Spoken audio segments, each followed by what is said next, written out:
बंदी छोड़ सतगुरु रामपाल जी परमेश्वर जी की जय हो।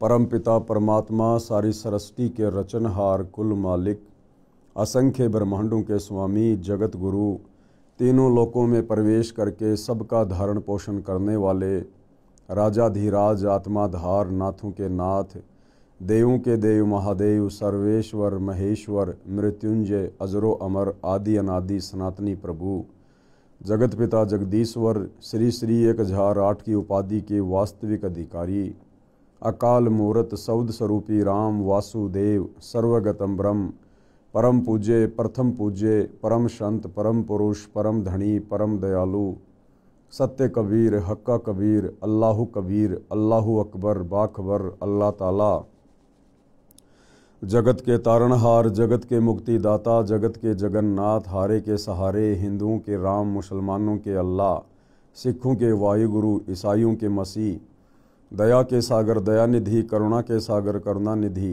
स्वयंभू परिभू संकट मोचन कष्टहरण मंगलकरण दुख भंजन अविगत कबीर निर्विकार निर्विषम परमात्मा अलय अलेख सतगुरु आदि अनादि सतगुरु असली मर्यादा पुरुषोत्तम असली राम असली कृष्ण असली घनश्याम असली मुरारी राजाओं के राजा महाराजाओं के महाराजा शहंशाहों के शहंशाह सम्राटों के सम्राट भगवानों के भगवान अल्लाहों के अल्लाह प्रभुओं के प्रभु मसीहाओं के मसीह सच्चे वाहिगुरु बाबाओं के बाबा पीरों के पीर सेठों के सेठ जगत सेठ सावड़सा सेठ सर्वगुण संपन्न अनंत कोटि कलाओं के स्वामी अनंत कोटि ब्रह्मांडों के नायक योगियों में महायोगी ध्यानियों में महाध्यानी सिद्धों में परम सिद्ध ज्ञानियों में तत्वज्ञानी ब्रह्म ज्ञानी महाज्ञानी परम ज्ञानी सर्वश्रेष्ठ ज्ञानी विज्ञानी युवा कबीर समरथ कबीर असमवात अमित ओजा सच्चे रहनुमा करीम अल्लाह सुभान अल्लाह दुनिया के अंतिम पैगंबर 8 सितंबर 1951 से गांव धनाना जिला सोनीपत हरियाणा भारतवर्ष की पावन भूमि पे प्रकट रियल कल की भगवान श्री नारायण साकार हरि श्री बाबा साहेब नूर अनंत परमात्मा सच्चे दरवेश सच्चे बाखबर संत श्रोमणी सतगुरु रामपाल जी परमेश्वर जी के चरण कमल में साध संगति से जुड़े हुए देश विदेश से आप और हम सभी सत्सेवक भाई बहनों का अनंत कोटि दंडवत प्रणाम। सत्साई भाई और बहनों, बहुत बड़ी दया बहुत बड़ी मेहर पूज्य गुरुदेव भगवान की परमेश्वर रामपाल जी की जिनके शुभ आशीर्वाद से विशेष आशीर्वाद से उन्हीं के कर कमल से लिखित पवित्र पुस्तक हिंदू साहिबान नहीं समझे गीता वेद पुराण इस पवित्र पुस्तक के ऊपर वीडियो बनाने की श्रृंखला जारी है। इसी श्रृंखला में आज हमारा ये चौथे नंबर का वीडियो है। प्रत्येक वीडियो में पूज्य गुरुदेव भगवान के आशीर्वाद से हिंदू समाज से जुड़े हुए भाई बहनों को अध्यात्म के विषय में भक्ति मार्ग के विषय में बहुत कुछ जानने और समझने को मिल रहा है।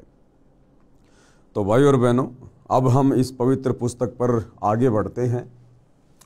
आज हम इसके दूसरे टॉपिक को लेंगे जिसका नाम है पवित्र हिंदू शास्त्र वर्सेज हिंदू।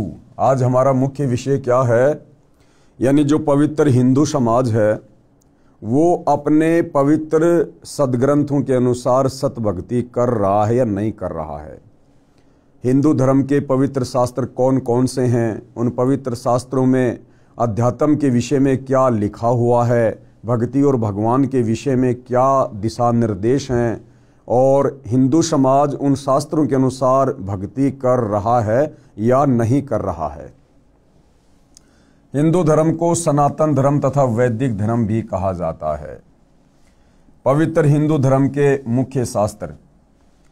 धर्मनिष्ठ हिंदू समाज की धार्मिक पुस्तक इस प्रकार है। पवित्र चारों वेद जिनके नाम हैं ऋग्वेद यजुर्वेद सामवेद तथा अथर्ववेद। पवित्र श्रीमद् भगवत गीता, 18 पुराण, महाभारत ग्रंथ, श्रीमद् भागवत सुधा सागर तथा 11 उपनिषद आदि आदि। हिंदुओं का मानना है कि इन सर्व पवित्र शास्त्रों में परमात्मा की जानकारी है, भक्ति की जानकारी है। ये सत्य ज्ञान युक्त हैं। इन्हीं को आधार मानकर अपने धार्मिक अनुष्ठान व भक्ति कर्म करता है। अधिक संख्या में हिंदुओं का निवास स्थान होने के कारण महान भारत देश का नाम हिंदुस्तान भी है। भारत में हिंदुओं की संख्या ज़्यादा होने के कारण इसे हिंदुस्तान कहा जाता है। पवित्र हिंदू यानी सनातन धर्म ग्रंथों की अच्छी बातें। अब हिंदू धर्म के जो मुख्य ग्रंथ हैं, इनमें अध्यात्म के विषय में क्या क्या अच्छी अच्छी बातें हैं, उसके ऊपर हम रोशनी डालेंगे। पवित्र गीता जी की अच्छी बातें, यानी पवित्र गीता जी में क्या क्या अच्छी बातें हैं। श्रीमद् भगवत गीता अध्याय 16 श्लोक 23-24 में कहा है कि गीता अध्याय 16 श्लोक 23, हे अर्जुन, जो व्यक्ति शास्त्र विधि को त्याग कर अपनी इच्छा से मनमाना आचरण करता है, उसको न सुख प्राप्त होता है, न सिद्धि प्राप्त होती है तथा न उसकी गति यानी मुक्ति यानी मोक्ष प्राप्ति होती है। पवित्र गीता जी जो कि हिंदुओं का मुख्य शास्त्र है, गीता जी में गीता का ज्ञान देने वाला भगवान ये ब्रह्म कह रहा है कि हे अर्जुन, जो व्यक्ति शास्त्र विधि को त्याग कर, शास्त्र विधि क्या, जिस धर्म का व्यक्ति जिन शास्त्रों को सत्य मानता है, उन शास्त्रों में भक्ति और भगवान के विषय में जो जानकारी है, उसके अनुसार साधना ना करके, भक्ति ना करके यदि वो मनमाना आचरण करता है, उसको कहते शास्त्र विधि को त्याग कर किया गया मनमाना आचरण। तो क्या कहा गया है कि जो व्यक्ति शास्त्र विधि को त्याग कर अपनी इच्छा से मनमाना आचरण करता है, उसको न सुख प्राप्त होता है, न सिद्धि प्राप्त होती है तथा न उसकी गति यानी मुक्ति अर्थात उसका मोक्ष भी नहीं होता है। किनका? जो व्यक्ति अपने धर्म के धर्म ग्रंथों के विपरीत मनमानी साधना करता है। उसके बाद गीता अध्याय 16 श्लोक 24, इससे तेरे लिए अर्जुन कर्तव्य यानी जो साधना करनी चाहिए तथा अकर्तव्य यानी जो साधना कर्म नहीं करने चाहिए, उनकी व्यवस्था में शास्त्र ही प्रमाण है, तू शास्त्रोक्त भक्ति कर। उसके बाद भाई और बहनों, गीता अध्याय 16 श्लोक 24 में गीता बोलने वाला भगवान अर्जुन से क्या कह रहा है अध्यात्म को समझाते हुए कि इससे तेरे लिए अर्जुन जो कर्तव्य कर्म है और जो अकर्तव्य कर्म है, यानी कौन सी साधना करनी चाहिए और कौन सी साधना नहीं करनी चाहिए, उसके लिए केवल ये शास्त्र ही प्रमाण हैं। यानी किसी मनमुखी धर्मगुरु के कहने से या अपने हिसाब से मन कल्पित भक्ति कर्म करने से हमें कोई भी लाभ किसी भी प्रकार का अध्यात्म वाला नहीं होगा। इसलिए साधक ने कौन सी भक्ति करनी चाहिए, कौन सी भक्ति नहीं करनी चाहिए, कौन से मंत्र का जाप करना चाहिए, कौन से धर्म कर्म करने चाहिए, कौन सी यज्ञ करनी चाहिए, ये सारी बातें शास्त्रों में ही लिखी हुई हैं। और शास्त्रों के अनुसार यदि हम धर्म कर्म करेंगे, भक्ति करेंगे, जो कर्तव्य कर्म लिखे हुए हैं, तो हमें उस भक्ति का लाभ मिलेगा। गीता अध्याय 16 श्लोक 24, इससे तेरे लिए अर्जुन कर्तव्य यानी जो साधना करनी चाहिए तथा अकर्तव्य जो साधना यानी भक्ति नहीं करनी चाहिए की व्यवस्था में शास्त्र ही प्रमाण है, तो शास्त्रोक्त भक्ति कर, यानी शास्त्रों के अंदर लिखी हुई भक्ति कर। उसके बाद गीता अध्याय 4 श्लोक 5, गीता अध्याय 2 श्लोक 12, गीता अध्याय 10 श्लोक 2 में कहा है कि हे अर्जुन, तेरे और मेरे बहुत जन्म हो चुके हैं। कौन कह रहा है? गीता का ज्ञान देने वाला भगवान ये ब्रह्म, कि अर्जुन तेरे और मेरे बहुत जन्म हो चुके हैं, तू नहीं जानता, मैं जानता हूं। तू, मैं और ये राजा लोग जो महाभारत के युद्ध में लड़ाई करने के लिए खड़े हुए थे। तो गीता ज्ञान देने वाला भगवान ब्रह्म क्या कह रहा है कि अर्जुन तू और मैं यानी ब्रह्म और ये राजा लोग पहले भी जन्मे थे और आगे भी जन्मेंगे। यानी गीता ज्ञान देने वाला भगवान स्पष्ट कर रहा है कि अर्जुन तू भी जन्म मरण में, मैं भी जन्म मरण में, और इस महाभारत के युद्ध में जितने भी प्राणी हैं, सैनिक हैं, ये राजा है, ये भी जन्म और मरण में, तुम्हारे भी जन्म और मरण होते हैं और मैं भी जन्म और मरण में हूं। कौन कह रहा है? गीता का ज्ञान देने वाला भगवान। हिंदू धर्म से जुड़े भाई बहन गीता ज्ञान दाता को सर्वश्रेष्ठ परमात्मा मानते हैं अपनी आदि अधूरी आध्यात्मिक जानकारी के चलते। कुछ कहते हैं कि श्री कृष्ण जी ने गीता जी का ज्ञान दिया। जब गहराई में जाएंगे तो पता चलेगा कि श्री कृष्ण जी के शरीर में प्रेत की तरह प्रवेश करके इस काल ब्रह्म ने, जो ब्रह्मा विष्णु महेश का पिता है, दुर्गा का पति है, इसने गीता का ज्ञान दिया। तो भाइयों और बहनों, आप जिसको भी मानते हैं वो स्वयं स्पष्ट कर रहा है अर्जुन को ज्ञान सुनाते समय कि भाई तेरे और मेरे बहुत जन्म हो चुके हैं, तू नहीं जानता, मैं जानता हूं। यानी गीता का ज्ञान देने वाला भगवान भी जन्म और मरण में है। उसके पास पूर्ण मुक्ति का साधन नहीं है, रास्ता नहीं है। अगर होता तो सबसे पहले वो अपने जन्म और मरण को समाप्त करता। तो जो गीता ज्ञान देने वाला भगवान स्वयं जन्म और मरण में है, तो भला उसकी भक्ति करने से हम साधकों का जन्म और मरण का ये भयंकर रोग भला कैसे समाप्त हो सकता है। अर्थात गीता का ज्ञान देने वाला भगवान कंप्लीट भगवान नहीं है। आगे क्या कह रहा है गीता ज्ञान दाता? मेरी उत्पत्ति को यानी मेरे जन्म लेने की प्रक्रिया को ऋषिजन व देवतागण नहीं जानते। क्यों नहीं जानते? क्योंकि ये ऋषिजन और देवतागण ये सारे इस ब्रह्म से उत्पन्न हैं, इस ब्रह्म के अंडर में हैं, इस ब्रह्म के कंट्रोल में हैं।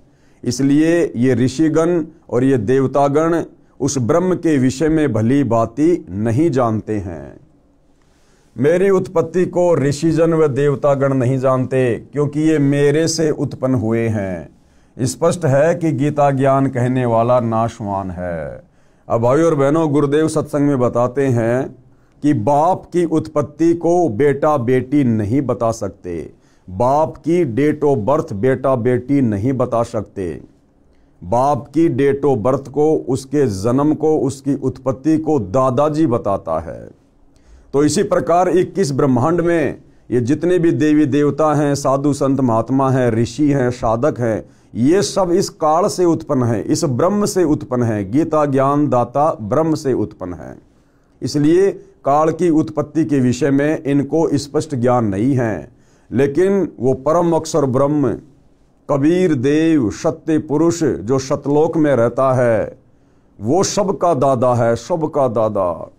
इसलिए उन्होंने आकर 650 साल पहले बनारस के काशी में कबीर दास नाम से उन्होंने सबकी उत्पत्ति, जन्म और मरण के विषय में कबीर सागर में यानी सूक्ष्म वेद 5वें वेद में बिल्कुल क्लियर करवा दिया। और आज भाइयों और बहनों, कबीर सागर में लिखे उस गूढ़ ज्ञान को सतगुरु रामपाल जी, जो कि तत्वदर्शी संत की भूमिका कर रहे हैं, आज इन्होंने बिल्कुल क्लियर कर दिया है कि ब्रह्मा विष्णु महेश की जन्म मृत्यु कैसे होती है, ये अविनाशी हैं या नाशवान हैं, इनके पिताजी ब्रह्म ये नाशवान है या अविनाशी है, इसका जन्म मरण कैसे होता है, क्या इसकी प्रक्रिया है, सब कुछ आज सतगुरु रामपाल जी ने गीता जी को पढ़ाते हुए क्लियर कर दिया है।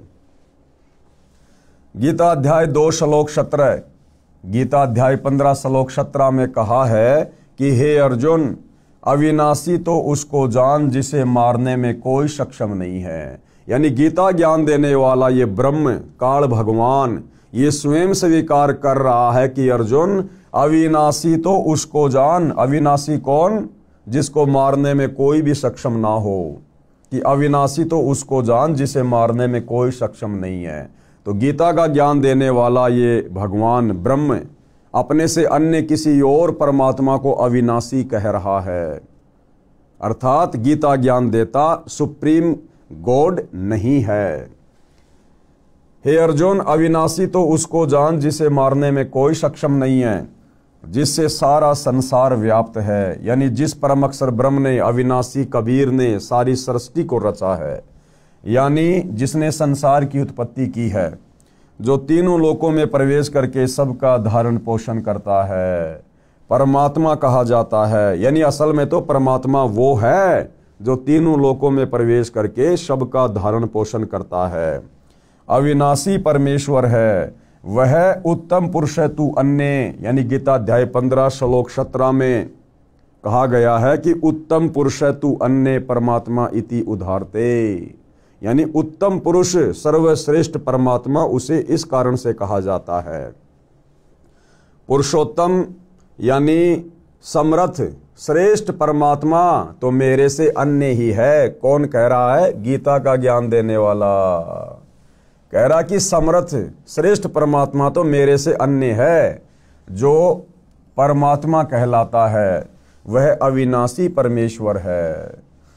गीता अध्याय 18 श्लोक 62 में गीता ज्ञान देने वाले ने कहा है कि हे भारत यानी हे अर्जुन, तू सर्वभाव से, सर्वभाव का मतलब है तन मन धन से, मन कर्म वचन से केवल एक इष्ट की पूजा करना, एक परमेश्वर की पूजा करना, किसी अन्य का शोपन में भी भाव पैदा ना करना, उसको कहते हैं सर्वभाव। कि हे अर्जुन, तू सर्वभाव से उस परमेश्वर यानी परम अक्षर ब्रह्म की शरण में जा। गीता ज्ञानदाता ने ये बात कहकर गीता अध्याय 18 श्लोक 62 में कि हे भारत, हे अर्जुन, तू सर्वभाव से उस परमेश्वर की शरण में जा, अर्थात तू मेरी भक्ति को भी छोड़ दे। यानी गीता ज्ञान देने वाले ब्रह्म ने अपनी भक्ति के विषय में भी अर्जुन को कह दिया कि तू मेरी भक्ति भी छोड़ दे और तू सर्वभाव से उस परम अक्षर ब्रह्म की शरण में जा, उस सत्य पुरुष की शरण में जा। तब तेरी पूर्ण मुक्ति होगी, तेरा पूर्ण मोक्ष होगा, जन्म और मरण से तेरा सदा के लिए छुटकारा होगा। तो विशेषकर हिंदू समाज से जुड़े भाई बहनों को विचार करना चाहिए कि हम जिस गीता ज्ञान देने वाले भगवान को सर्वश्रेष्ठ भगवान मानकर पूज रहे हैं, और भाई और बहनों 99% हिंदू समाज तो केवल श्री कृष्ण जी को ही गीता का ज्ञान देने वाला भगवान मानता है, जबकि असल में गीता का ज्ञान देने वाला श्री कृष्ण नहीं। श्री कृष्ण के तो मात्र शरीर को प्रयोग में लिया गया, खड़ा श्री कृष्ण दिखाई दे रहा था, लेकिन शक्ति काल ब्रह्म की काम कर रही थी। वो प्रेत की तरह श्री कृष्ण जी के शरीर को यूज करते हुए गीता जी का ज्ञान बोल रहा था। तो गीता ज्ञान देने वाले भगवान ने भी क्लियर कर दिया कि भाई अर्जुन, मेरी भी भक्ति छोड़ दे, मेरी भक्ति से भी पूर्ण मुक्ति नहीं है। अगर तुझे पूर्ण मोक्ष चाहिए तो सर्वभाव से, मन कर्म वचन से उस परम अक्षर ब्रह्म की शरण में जा। और उसकी शरण में कैसे जाया जाएगा? गीता अध्याय 4 श्लोक 34 में कहा है कि उसके लिए तू तत्वदर्शी संत की शरण में जा, और जैसा वो तत्वदर्शी संत तुझे अध्यात्म के विषय में उपदेश दे, उनके वचन में रहकर, उनकी मर्यादाओं में रहकर भक्ति कर, तब तुझे इस 21 ब्रह्मांड से पूर्ण मुक्ति मिलेगी। गीता अध्याय 18 श्लोक 62 में गीता ज्ञान देने वाले ने कहा है कि हे भारत, तू सर्वभाव से उस परमेश्वर यानी परम अक्षर ब्रह्म की शरण में जा। उसकी कृपा से परम शांति को तथा शाश्वतम स्थानम अर्थात सनातन परम धाम यानी अविनाशी लोक, कौन सा? सत्य लोक को प्राप्त होगा। भाई और बहनों, परम शांति उसी समय हो सकती है जब हमारा जन्म और मरण का झंझट समाप्त हो जाए। यदि हम जन्म और मरण में हैं, हमें कभी सौपन में भी 21 ब्रह्मांड में इस काल के लोक में परम शांति नहीं हो सकती है। जिस परमेश्वर की शरण में जाने को कहा है उसके विषय में गीता अध्याय 8 श्लोक 1, 3, 8, 9, 10, 20, 22, गीता अध्याय 15 श्लोक 17 में इस प्रकार कहा है। क्या कहा है? अर्जुन ने गीता अध्याय 8 श्लोक 1 में प्रश्न किया कि आपने गीता अध्याय 7 श्लोक 29 में जिस तत्व ब्रह्म के विषय में कहा है वह तत्व ब्रह्म क्या है? यानी गीता ज्ञान देने वाले काल ब्रह्म ने अर्जुन से गीता अध्याय 7 श्लोक नंबर 29 में अपने से अन्य किसी दूसरे परमात्मा की, भगवान की, तत्व ब्रह्म की बात कही थी। तो अर्जुन पूछता है कि वो तत्व ब्रह्म क्या है, मुझे उसके विषय में जानकारी दे कि वो तत्व ब्रह्म क्या है। अर्जुन ने गीता अध्याय 8 श्लोक 1 में प्रश्न किया कि आपने गीता अध्याय 7 श्लोक 29 में जिस तत्व ब्रह्म के विषय में कहा है वह तत्व ब्रह्म क्या है, यानी सर्वश्रेष्ठ परमात्मा क्या है। तो गीता अध्याय 8 श्लोक 3 में गीता ज्ञान देने वाले भगवान ने उत्तर दिया कि वह परम अक्षर ब्रह्म है। कौन है? वह परम अक्षर ब्रह्म यानी सत्य पुरुष कबीर देव है। उसी के विषय में श्लोक 8, 9, 10, 20 व 22 में कहा है कि जो तत्व ब्रह्म यानी परम अक्षर ब्रह्म की भक्ति करता है वह उसी को प्राप्त होता है। जो तत्व ब्रह्म की भक्ति करता है वो अंत समय में शरीर छोड़ने के बाद उसी को प्राप्त होता है, उसी के लोक में जाता है, सत्य लोक में। वह उत्तम पुरुष है तू अन्य, यानी पुरुषोत्तम तो मेरे से अन्य है। गीता अध्याय 15 श्लोक नंबर 17 में गीता का ज्ञान देने वाला भगवान अपने से अन्य सर्वश्रेष्ठ परमात्मा के विषय में कह रहा है कि उत्तम पुरुष तू अन्य परमात्मा इति उदाहरत ये लोक तरम अवश्य विभर्ति अवय ईश्वर है, कि वास्तव में परमात्मा कहने के लायक तो वही है। पुरुषोत्तम तो मेरे से अन्य है, वह परमात्मा कहा जाता है, यानी वास्तव में उसी को परमात्मा कहा जा सकता है। भगवान कहलाने के योग्य वही है जो तीनों लोकों में प्रवेश करके सबका धारण पोषण करता है, यानी पूरी सृष्टि के जीवों का जो धारण पोषण करता है वास्तव में वही पुरुषोत्तम कहलाने के योग्य है। अविनाशी परमेश्वर है, यानी कभी उसका विनाश नहीं होता है। और अपने विषय में गीता ज्ञान देने वाला भगवान क्या कह रहा है? अपने विषय में गीता ज्ञान दाता ने इस प्रकार कहा है। गीता अध्याय 8 श्लोक 5 व 7 में कहा है कि जो मेरी भक्ति करेगा वह मुझे प्राप्त होगा। ये गीता ज्ञान देने वाला काल ब्रह्म अपने विषय में क्या कह रहा है? गीता अध्याय 8 श्लोक 5 व 7 में कि जो मेरी भक्ति करेगा वह मुझे प्राप्त होगा। और ये कहाँ रहता है? ब्रह्मलोक में। और ब्रह्मलोक भी विनाश में आता है। ब्रह्मलोक में गए प्राणी का भी जन्म और मरण समाप्त नहीं होता है। जब इस ब्रह्म का ही जन्म मरण समाप्त नहीं है तो इसकी भक्ति करके ब्रह्मलोक में जाने वाले का भला कैसे जन्म और मरण का रोग समाप्त हो सकता है? तो ये स्वयं स्वीकार कर रहा है। भाई और बहनों, ये गीता के अध्याय और श्लोक सतगुरु रामपाल जी ने नहीं लिखे हैं जो हमें किसी प्रकार की शंका हो। 5,500 वर्ष पहले महाभारत के समय कुरुक्षेत्र के मैदान में ये गीता जी का ज्ञान बोला गया था। महर्षि वेद व्यास जी ने इसको लिखा है, लिपिबद्ध किया है, और हमारे आचार्य शंकराचार्य धर्मगुरु वर्षों से इसको पढ़ते आ रहे हैं, समाज को पढ़ाते आ रहे हैं। लेकिन इनमें क्या सच्चाई लिखी हुई थी आज तक ना हमारे धर्मगुरु समझ पाए थे और ना आम समाज में वो इस सच्चाई को बता पाए, जिस कारण से पूरा हिंदू समाज भक्ति और भगवान के नाम पर भ्रमित होकर और गीता अध्याय 16 श्लोक नंबर 23 और 24 के अनुसार मनमानी साधना कर रहा है, मनमाना आचरण कर रहा है। जिस मनमानी साधना को करने के चलते साधक को ना कोई सुख हो सकता, ना कोई सिद्धि प्राप्त हो सकती है और ना उसकी मुक्ति हो सकती है। अपने विषय में गीता ज्ञान देने वाले ने इस प्रकार कहा है। गीता अध्याय 8 श्लोक 5 व 7 में कहा है कि जो मेरी भक्ति करेगा वह मुझे प्राप्त होगा। युद्ध भी कर, मेरा सुमरण भी कर, यानी कार्य भी कर और मेरी भक्ति भी कर। गीता ज्ञान देने वाले ने गीता अध्याय 2 श्लोक 12, गीता अध्याय 4 श्लोक 5, गीता अध्याय 10 श्लोक 2 में अपनी स्थिति बताई है कि तू, मैं और ये राजा लोग सब जन्म व मृत्यु को प्राप्त होते हैं। यानी उस उत्तम पुरुष के अलावा, उस पुरुषोत्तम के अलावा, उस तत्व ब्रह्म के अलावा, उस परम अक्षर ब्रह्म के अलावा, उस अविनाशी कबीर के अलावा इस सृष्टि में कोई भी अविनाशी नहीं है। सब जन्म और मरण में हैं। तेरे व मेरे अनेकों जन्म हो चुके हैं। स्पष्ट है कि गीता ज्ञान कहने वाला नाशवान भगवान है, अविनाशी नहीं है, जिसको हिंदू समाज परमात्मा मान के पूज रहा है नादानी में। आगे भाई और बहनों, ये पवित्र ग्रंथ हमें क्या शिक्षा दे रहा है?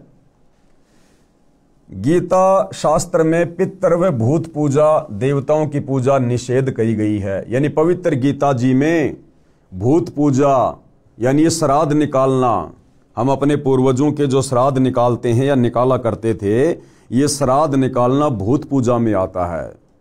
क्योंकि हमारे पूर्वज शास्त्र विरुद्ध साधना करने के चलते मरने के बाद में वो भूत योनि को प्राप्त हो गए और पीछे से हमारे धर्म गुरुओं ने उनके श्राद्ध निकलवा कर और पाखंड पूजा शुरू करवा दी। तो हमारे पूर्वज शास्त्र विधि को त्याग के मनमाना आचरण करने के चलते भूत बने हुए हैं और हमसे हमारे धर्म गुरु उनकी पूजा करवा कर, उनके श्राद्ध निकलवा कर हमें भी भूत की योनि में जाने के लिए तैयार कर रहे हैं। लेकिन भाइयों और बहनों, धन्यवाद करो सतगुरु रामपाल जी परमेश्वर जी का, जिन्होंने समय पर आकर हम आत्माओं को संभाल लिया, हमारे को सत्य साधना देकर और नरक में जाने से, भूत योनि प्राप्त होने से, पितृ योनि में जाने से उन्होंने हमें बचा लिया और आज उन्होंने हमें शास्त्र अनुकूल सत्य साधना दे दी, जिससे हमारी आत्मा का कल्याण होगा। गीता शास्त्र में पितृ व भूत पूजा, देवताओं की पूजा निषेध कही है। व्रत करना व्यर्थ कहा गया है। कर्म संन्यास गलत कहा है। कर्म करते करते भक्ति करना उत्तम बताया है। इसका प्रमाण कहाँ है? गीता अध्याय 9 श्लोक 25, गीता अध्याय 7 श्लोक 12, 15, 20 व 23, गीता अध्याय 6 श्लोक 16, गीता अध्याय 5 श्लोक 2 व 6, गीता अध्याय 3 श्लोक 4 व 9 में देवताओं की पूजा करना, पितरों की पूजा करना, श्राद्ध निकालना, भूतों की पूजा करना, ये गीता जी में स्पष्ट रूप से मना किया गया है। और उसके बावजूद भी हम लोग हमारे भ्रमित धर्मगुरुओं के कहने से, संत महंतों के कहने से हम पवित्र ग्रंथ गीता जी के विपरीत साधना कर रहे हैं। तो भाइयों और बहनों, हमारा अंत क्या होगा, कैसा होगा और हमें कौन सी गति प्राप्त होगी शास्त्र विरुद्ध साधना करने के चलते, अब आप धीरे धीरे इन बातों को समझ रहे होंगे। उसके बाद भाइयों और बहनों, हिंदुओं के जो पवित्र वेद हैं, उन वेदों में अध्यात्म के विषय में, भक्ति मार्ग के विषय में क्या क्या अच्छी बातें हैं, उनके ऊपर भी गुरुदेव भगवान प्रकाश डाल रहे हैं अपने कर कमल से इस पवित्र पुस्तक में। पवित्र वेदों की अच्छी बातें। परमात्मा सबसे ऊपर के लोक में विराजमान है, यानी बैठा है। हमारे वेद गवाही दे रहे हैं कि परमात्मा साकार है, मनुष्य के जैसा है और परमात्मा ऊपर सतलोक में तख्त पर, सिंहासन पर विराजमान है। और हमारे भ्रमित धर्मगुरुओं ने तत्व ज्ञान के अभाव में हमें केवल परमात्मा के विषय में यही बताया कि परमात्मा निराकार है, परमात्मा साकार नहीं है, परमात्मा दिखाई नहीं देता है। क्यों? क्योंकि भाइयों और बहनों, हमारे भ्रमित धर्मगुरु सदियों से शास्त्र विधि को त्याग कर मनमानी साधना करते हुए आ रहे हैं और उस मनमानी साधना के करने के चलते उन्हें वो उपलब्धि प्राप्त नहीं हुई जिससे उनकी दिव्य दृष्टि खुलती या उनका ज्ञान योग खुलता या उन्हें वेदों और गीता में लिखे हुए सत्य ज्ञान के सार का पता चलता। तो जब हमारे धर्मगुरु खुद ही भक्ति और भगवान को लेकर भ्रमित थे तो बोला हमें वो कहाँ से हमारे पवित्र सदग्रंथों में लिखी गई अच्छी अच्छी बातों की जानकारी देते। लेकिन वर्तमान में हमारा परम सौभाग्य जो सतगुरु रामपाल जी के आशीर्वाद से हमें ये सत्य जानकारी प्राप्त हो रही है। पवित्र वेदों की अच्छी बातें। परमात्मा सबसे ऊपर के लोक में विराजमान है, यानी बैठा है। वह राजा के समान दिखाई देता है। अब राजा कैसा होता है भाई और बहनों? राजा इंसान होता है, तो परमात्मा भी हमारे जैसा है, क्योंकि हम उस परमात्मा के बच्चे हैं, उसके अंश हैं। उस परमेश्वर ने हम सबको उत्पन्न किया है। वो परमात्मा हमारे जैसा, हम उस परमात्मा के जैसे, यानी हम साकार हैं, वो परमात्मा भी साकार है। वह राजा के समान दिखाई देता है, यानी सिंहासन पर बैठा है, सिर के ऊपर मुकुट है, सफेद छत्र है और नराकार है। एक होता है निराकार और एक होता है नराकार। नराकार का मतलब होता है नर प्लस आकार। नर यानी इंसान, मनुष्य, और आकार यानी उसकी छवि, यानी वो परमात्मा मनुष्य के समान है, नराकार है, और एक होता निराकार, निर्पलस आकार, यानी जिसका कोई आकार नहीं है। तो हमारे धर्मगुरुओं ने हमें बताया कि परमात्मा निराकार है, जबकि आज सतगुरु रामपाल जी वेदों से, गीता जी से क्लियर कर रहे हैं कि परमात्मा निराकार नहीं बल्कि नराकार है, नर आकार में है, मनुष्य दृश्य है, साकार है। परमात्मा ऊपर के लोक से गति करके यानी चलकर पृथ्वी पर आता है, अच्छी आत्माओं को मिलता है, उनके संकटों को समाप्त करता है। अब वो परमात्मा कैसे आता है भाइयों और बहनों? वो परमात्मा मनुष्य शरीर धारण करके आता है, एक मनुष्य के बच्चे की लीला करता है। जैसा कि वेदों में लिखा हुआ है कि वो परमात्मा प्रत्येक युग में शिशु रूप धारण करके किसी तालाब में विकसित कमल के फूल के ऊपर प्रकट होता है, और वहां से उस परमेश्वर को एक निसंतान दंपत्ति अपने घर उठाकर ले जाते हैं, और उनकी जो परवरिश होती है, उनका जो पालन पोषण होता है, वो कवारी गायों के दूध से होता है। ऐसी लीला वो कबीर परमात्मा, वो परम अक्षर ब्रह्म, सत्य पुरुष, उत्तम पुरुष प्रत्येक युग में करता है। ये प्रमाण बना के छोड़ देता है कि जब वो भक्ति युग आएगा आगे चलकर, कलयुग की पिछली पीढ़ी वाला, उस समय वेदों में लिखी हुई इन बातों को पढ़कर और कब कब उस परमात्मा ने इस प्रकार की लीलाएं की, उन समस्त घटनाओं को देखकर भगवान को पहचानने में देर नहीं करेंगी।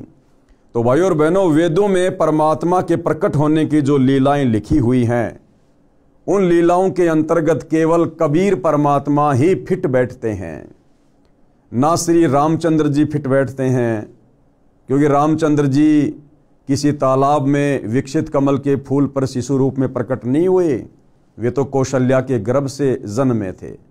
द्वापर में श्री कृष्ण जी भी देवकी के गर्भ से जन्मे थे। तो वेदों में परमेश्वर के प्रकट होने के विषय में जो निशानी है, जो सबूत हैं, वो केवल कबीर परमेश्वर जी के ऊपर फिट बैठते हैं। तो आप और हमें समझने में बड़ी आसानी होगी कि वास्तव में अविनाशी परमेश्वर कौन है। परमात्मा ऊपर के लोक से गति करके यानी चलकर पृथ्वी पर आता है, अच्छी आत्माओं को मिलता है, उनके संकटों को समाप्त करता है, उनके संकटों का मर्दन करता है, उन्हें सुख प्रदान करता है। और क्या करता है परमात्मा? कवियों जैसा आचरण करता हुआ घूमता है। जैसे एक कवि होता है, वो कविता बना बना के, दोहे चौपाइयाँ बना बना के लोगों को जगाता है, इसी प्रकार वो कबीर परमात्मा एक कवि की भूमिका करता है, और शब्दों के माध्यम से, चौपाइयों के माध्यम से, दोहों के माध्यम से, श्लोकों के माध्यम से वो परमेश्वर अपने तत्व ज्ञान का प्रचार प्रसार घूम घूम के करता है। इसलिए उसे रमता राम भी कहा जाता है। कवियों जैसा आचरण करता हुआ घूमता है, अपने मुख कमल से वाणी बोलकर भक्ति करने के लिए प्रेरणा करता है, और भक्ति के गुप्त नामों यानी मंत्रों का आविष्कार करता है। भक्ति के गुप्त मंत्रों का आविष्कार वो कबीर परमात्मा, परम अक्षर ब्रह्म, सत्य पुरुष जब सतलोक से चलकर पृथ्वी पर प्रकट होता है, उस समय भक्ति के गुप्त मंत्रों का आविष्कार करता है। यानी भाइयों और बहनों, पूर्ण मोक्ष प्राप्ति के लिए भक्ति के वो गुप्त मंत्र ना वेदों में है, ना गीता जी में है, ना पुराणों में है, और ना अन्य धर्मों की पवित्र पुस्तकों में है।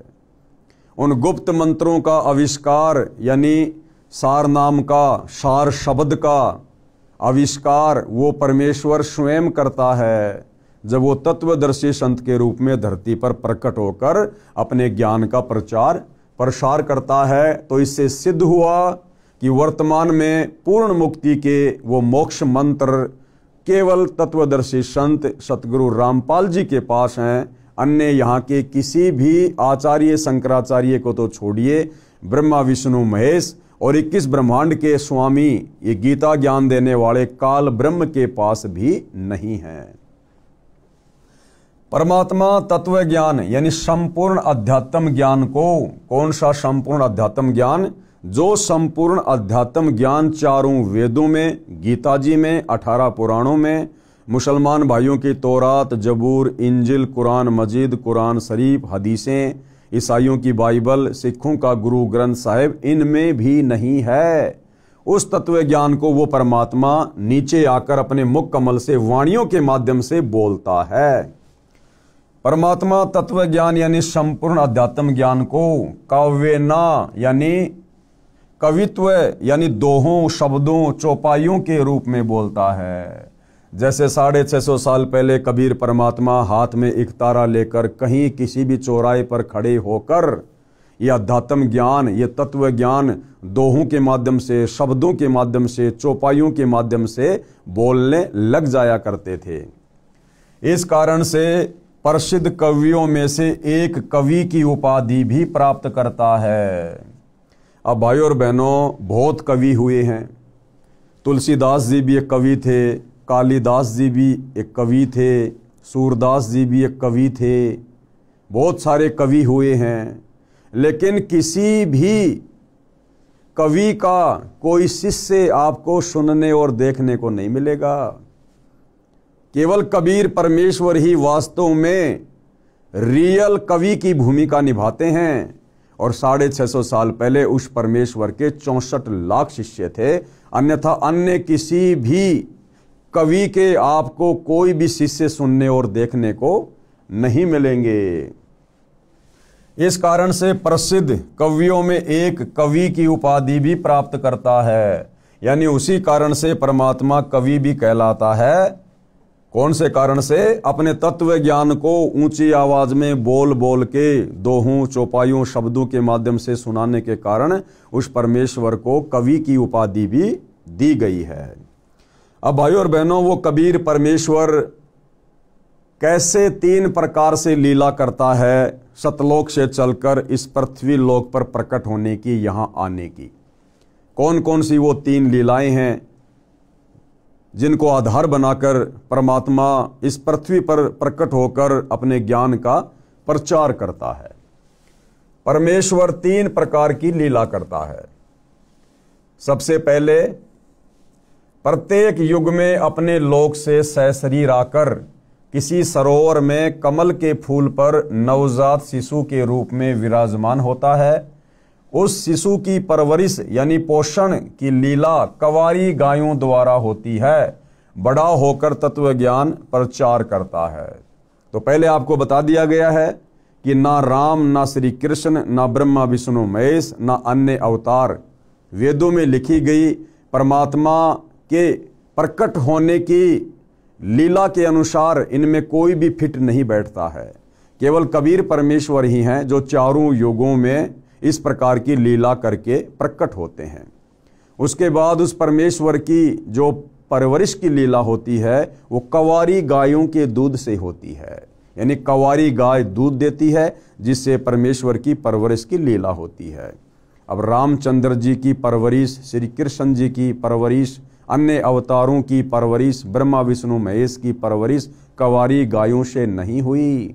उन्होंने तो अपनी माताओं का दूध पिया। माताओं का दूध जिस प्रकार से एक आम व्यक्ति माँ के गर्भ से जन्म लेकर और शिशु रूप में माँ का दूध पीता है, तो कवारी गायों से कबीर परमेश्वर की परवरिश होती है। ये वेदों में परमेश्वर की एक अन्य पहचान है। और फिर बड़ा होकर तत्व ज्ञान का प्रचार करता है।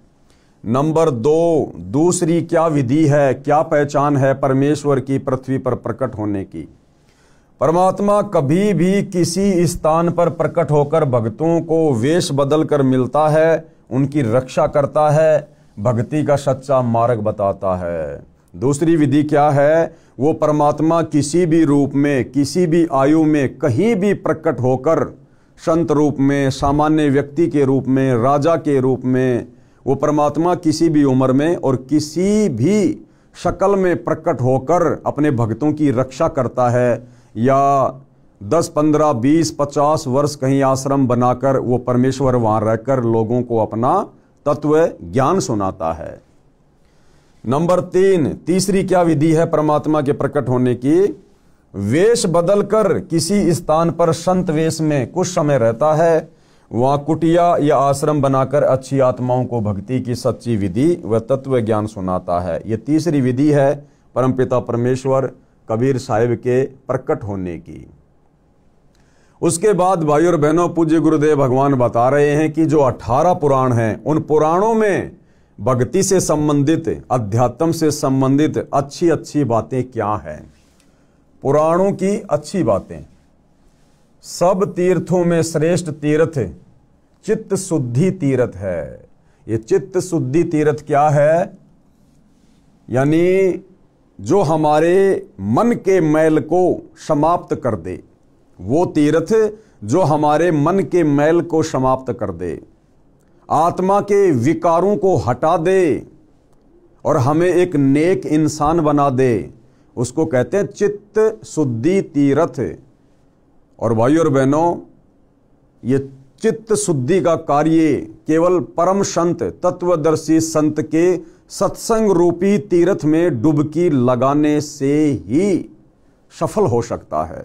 यानी तत्वदर्शी संत के सत्संग सुनने से हमारा चित्त शुद्ध होगा, हमारा मन शुद्ध होगा, आत्मा पर जो मैल जमा हुआ है युगों युगों से पाप कर्मों का, वो हटेगा। तो सबसे बड़ा जो चित्त शुद्धि तीर्थ है वो परम संत के सत्संग हैं। सब तीर्थों में श्रेष्ठ तीर्थ चित्त शुद्धि तीर्थ है। उदाहरण दिया है कि तीर्थों के जल में स्नान करने से शरीर का मैल तो धुल जाता है, परंतु मन का मैल नहीं धुलता। जैसे बहुत सारे हिंदू भाई बहनों की एक गलत धारणा है कि यदि हम गंगा जी में जाकर स्नान कर लेंगे तो हमारे पाप कर्म कट जाएंगे। तो गुरुदेव भगवान क्लियर कर रहे हैं कि नादानों, किसी भी तीर्थ के जल में नहाने से या गंगा जी के जल में नहाने से शरीर का मैल तो कट सकता है, लेकिन आत्मा का मैल नहीं कटेगा, पाप कर्म नहीं कट सकते। और एक छोटा सा उदाहरण भाइयों और बहनों समझने के लिए पर्याप्त है। आप और हमारे मैल तो, आप और हमारे पाप कर्म भला क्या कटेंगे गंगा जी में जाकर नहाने से। गंगा पुत्र का नाम तो आपने सुना होगा, विषम पितामह गंगा पुत्र। अरे गंगा तो उसकी मां थी, उसके बावजूद भी विषम पितामह के पाप नहीं कटे। जिस कारण से महाभारत के युद्ध में किस प्रकार दर्दनाक तरीके से उसकी मृत्यु हुई, महीनों तक उसे तीरों की सैया पर लेटकर रहना पड़ा, तड़प तड़प कर उसकी मृत्यु हो गई। वो गंगा अपने खुद के सगे पुत्र विषम पितामह के पाप नहीं काट पाई। भाइयों और बहनों, आप और हम नादान प्राणी उस गंगा के लगते क्या हैं जो वहां डुबकी लगाने से हमारे पाप कट जाएंगे। ये पाप तो सतगुरु रामपाल जी के यानी तत्वदर्शी संत के सत्संगों में डुबकी लगाने से कटेंगे, उनकी शरण में आने से कटेंगे। तीर्थों के जल में स्नान करने से शरीर का मैल तो धुल जाता है, परंतु मन का मैल नहीं धुलता। उसके लिए क्या करना पड़ेगा? तत्वदर्शी संत का सत्संग सुनना चाहिए। सत्संग चित्त शुद्धि करता है, यह चित्त शुद्धि तीर्थ कहा जाता है। यानी सबसे बड़ा चित्त शुद्धि तीर्थ क्या है? परम संत के सत्संग। गीता अध्याय 4 श्लोक 32 तथा 34 में भी इसी कथन का समर्थन है। क्या कहा गया है? एक कथा है जिसके माध्यम से गुरुदेव भगवान हमें समझा रहे हैं। एक समय ऋषि वशिष्ठ जी तथा ऋषि विश्वामित्र जी गंगा दरिया के किनारे आश्रमों में रहा करते थे। गंगा तीर्थ के जल में प्रतिदिन स्नान करते थे, उसी गंगा जल को पीते थे। एक बार किसी बात पर दोनों का झगड़ा हो गया, मनमुटाव हो गया। दोनों ने शस्त्र निकाल लिए। भाई और बहनों, ऋषि वशिष्ठ जी जो त्रेता युग में श्री रामचंद्र जी के गुरु थे, वशिष्ठ जी, और विश्वामित्र जी जो एक नंबर के तपस्वी थे, वो दोनों गंगा जी के किनारे रहा करते थे, कुटिया में अपनी भक्ति साधना किया करते थे। और आप और हम तो साल 2 साल में गंगा जी जाते हैं। जब कभी कभार हमारे घर का कोई व्यक्ति मर जाता है तो हम गंगा जाते हैं, उस बहाने हम एक आधी डुबकी वहां लगा लेते हैं। जबकि विश्वामित्र जी और वशिष्ठ जी तो रोजाना प्रतिदिन दिन में 2-2 बार स्नान किया करते थे गंगा जी में। अब उनका चित्त शुद्ध हुआ कि नहीं हुआ वो देखिए। एक बार किसी बात पर दोनों का झगड़ा हो गया, दोनों ने शस्त्र निकाल लिए, यानी हथियार निकाल लिए, दोनों ने एक दूसरे को मारने को तैयार हो गए। उनका बीच बचाव करवाकर युद्ध समाप्त करवाया।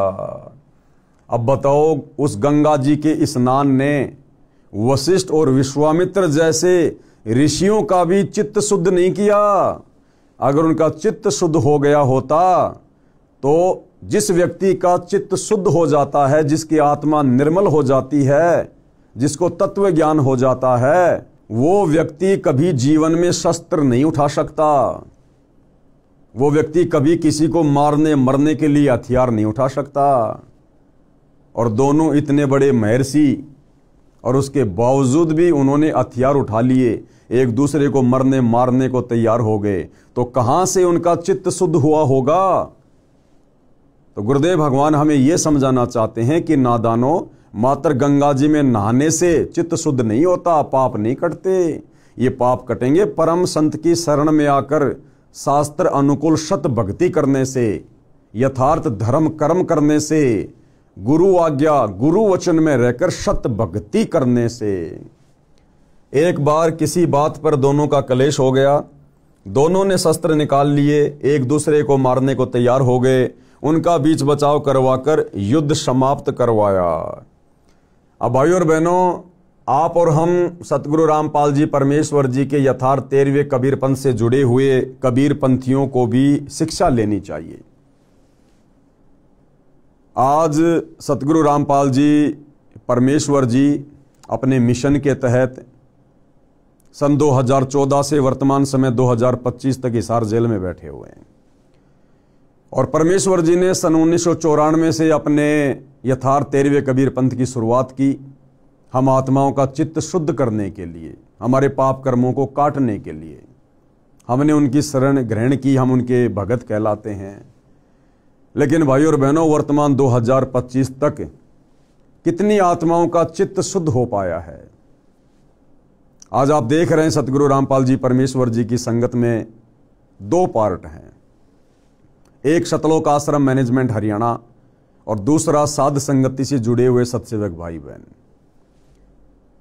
आज केवल साध संगति से जुड़े सत्सेवक भाई बहनों का ही चित्त शुद्ध हो पाया है, क्योंकि हमने परम संत के सत्संगों को चित्त शुद्धि की दृष्टि से सुना है, समझा है और उन पर अमल किया है।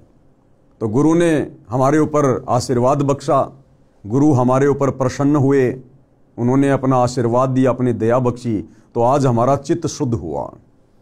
लेकिन दूसरी तरफ सतलोक आश्रमों से जुड़े हुए भाई बहन, पूज्य गुरुदेव जी का कलयुगी परिवार, ये परमेश्वर के चित्त शुद्धि सत्संग में डुबकी लगाने के बावजूद भी उनको ना पहचान कर, अपने जैसा मानुष मानकर, उनमें तरह तरह के दोष देखकर आज भी ये आत्माएं उस चित्त शुद्धिकरण से कोसों दूर है।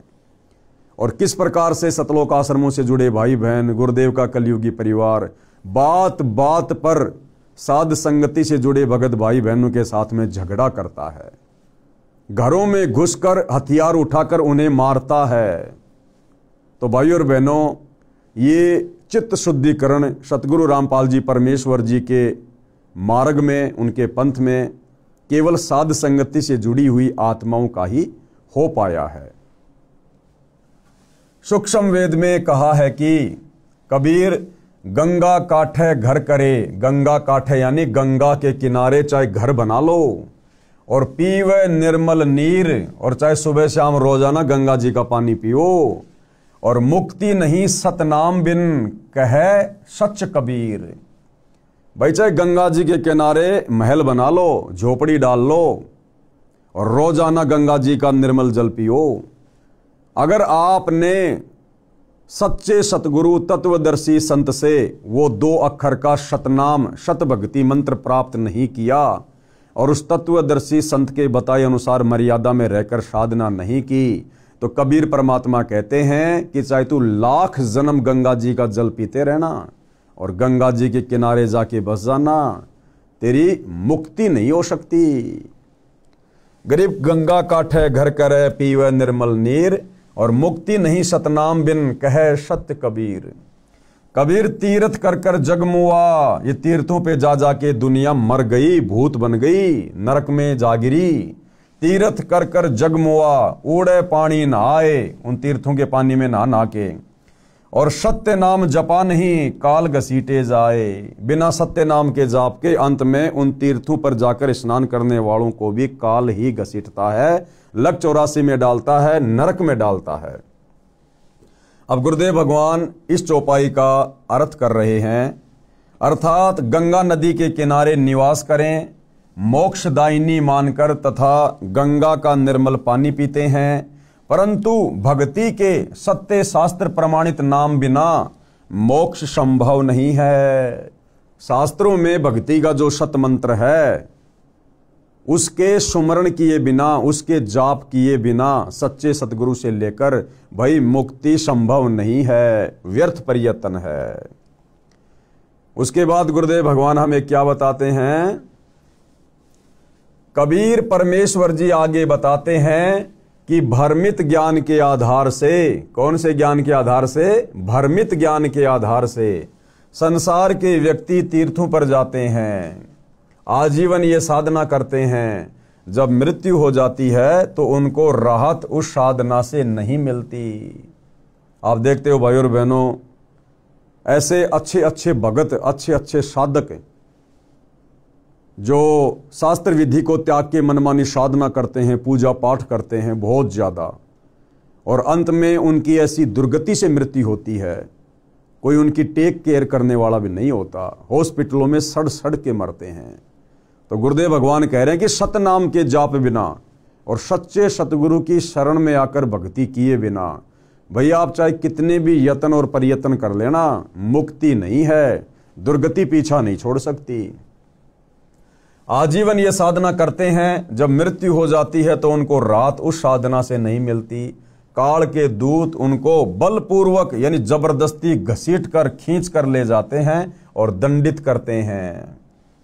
कर्म कांड करना, पितर पूजा, श्राद्ध निकालना, भूत पूजा, मूर्ति पूजा वेद विरुद्ध है। ये जितनी भी साधनाएं हैं भाई और बहनों, ये कर्म कांड, कौन से कर्म कांड?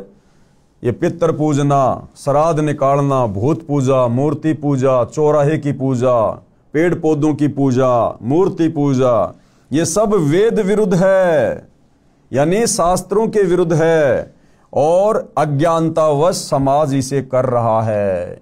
क्योंकि हमारे धर्मगुरु नादान थे, उन्हें केवल संस्कृत भाषा का ज्ञान था, और ये जितने भी धर्म ग्रंथ है ये संस्कृत भाषा में होने के कारण इन्होंने इनको अच्छे से इनको पढ़ अवश्य लिया, इनको घोट अवश्य लिया, याद अवश्य कर लिया, परंतु संस्कृत में लिपिबद्ध हमारे धर्मशास्त्र अध्यात्म के विषय में संकेत क्या कर रहे हैं, इस बात से हमारे धर्म गुरु अनभिज्ञ थे, बेखबर थे, अनजान थे। तो अज्ञानतावश हम लोगों ने उन धर्म गुरुओं को प्रकांड ज्ञाता मानकर और उनके द्वारा बताई गई साधना हम करते रहे, जिस कारण से हमारे पूर्वजों की भी मुक्ति नहीं हुई, और आज वही धर्म गुरु उन भूत बने हुए पूर्वजों के हमसे श्राद्ध निकलवा रहे हैं। तो ये जितने भी ये कर्मकांड हैं ये भक्ति मार्ग में बाधक हैं। कर्मकांड करना, पितर पूजा, श्राद्ध निकालना, भूत पूजा, मूर्ति पूजा वेद विरुद्ध है, अज्ञानवश करते हैं, यानी अभी हमें तत्व ज्ञान नहीं है। आगे पूज्य गुरुदेव भगवान हमें एक उदाहरण देकर समझा रहे हैं। प्रमाण मार्कंडे पुराण में रोचे ऋषि की उत्पत्ति कथा अध्याय में है। ये सब अच्छी बातें आप जी इसी पुस्तक में पढ़ेंगे जो परमाणु सहित लिखी है, ग्रंथों यानी शास्त्रों की फोटोकॉपी लगाकर स्पष्ट किया है। यानी हम भाई बहनों का अज्ञान समाप्त करने के लिए जब हम आगे इस पुस्तक में पढ़ेंगे अध्यात्म के विषय में जानने के लिए, तो गुरुदेव भगवान हमें साथ साथ में हमारे ही धर्म ग्रंथों की, वेदों की, पुराणों की, गीता जी की साथ में फोटोकॉपी लगा लगा कर समझाएंगे, ताकि किसी भी प्रकार की शंका हमारे मन में ना रह जाए। पवित्र हिंदू धर्म की धार्मिक क्रियाएं, वर्तमान में हिंदू धर्म में क्या क्या धार्मिक क्रियाएं प्रचलित हैं उसके विषय में गुरुदेव भगवान समझा रहे हैं। आदि शंकराचार्य जी का जन्म 508 वर्ष ईसा पूर्व हुआ। जो आदि शंकराचार्य जी थे, जिन्होंने हिंदू समाज को देवी देवताओं की पूजा पर, पाखंड पूजा पर आधारित कर दिया था, तो आदि शंकराचार्य जी का जन्म कब हुआ था?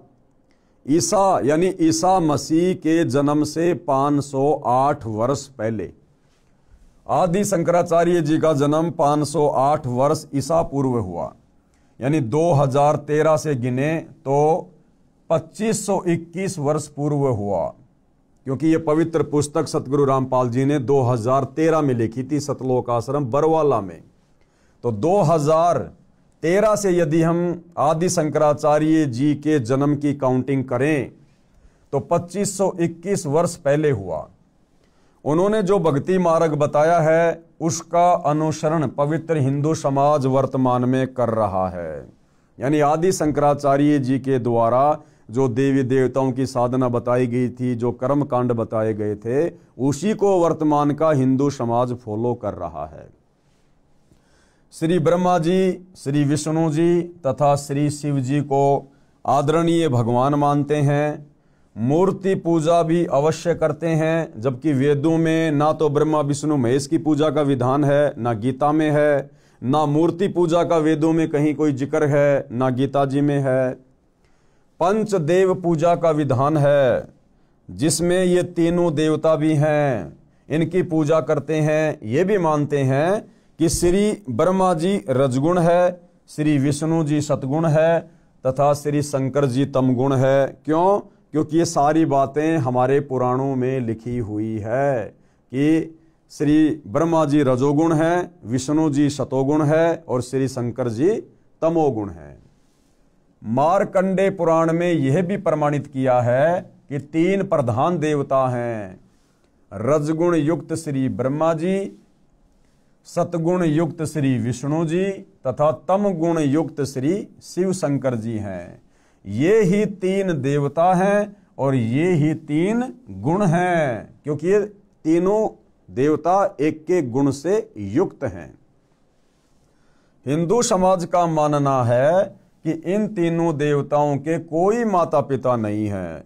यानी हम अपनी नादानी में, अज्ञानता में, अध्यात्म की नासमझी के चलते, और ये हमारे जितने भी धर्मगुरु थे, आचार्य शंकराचार्य थे, इनको ना वेद ज्ञान था, ना इनको गीता जी का कंप्लीट ज्ञान था, और इन्होंने हमारे को जैसा पाठ पढ़ा दिया ब्रह्मा विष्णु महेश के बारे में कि ये तो अजरो अमर हैं, अविनाशी हैं, इनके कोई माता पिता नहीं हैं, ये तो सारी सृष्टि को पैदा करते हैं, ये स्वयंभू हैं, परिभू हैं। तो आम समाज ने भी उन धर्म गुरुओं की बातों को आंख बंद करके फॉलो कर लिया, और आज पूरे हिंदू समाज में इन तीनों देवताओं के विषय में यही गलत धारणा है कि ये तीनों देवता ही परमात्मा हैं और ये अविनाशी हैं, ये कभी मरते नहीं हैं, ये कभी जन्मते नहीं हैं।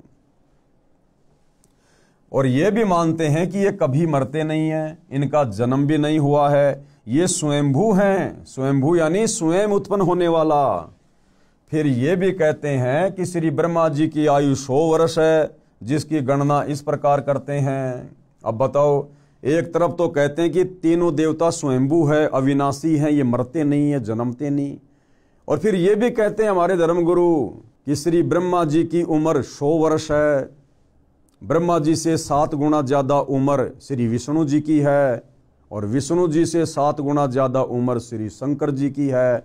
तो ये दोनों बातें क्यों? अज्ञानता के कारण।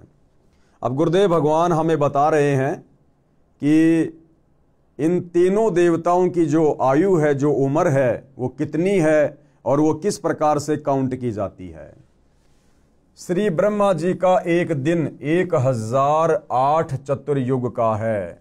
इसे एक कल्प भी कहा जाता है। श्री ब्रह्मा जी की आयु कितनी है?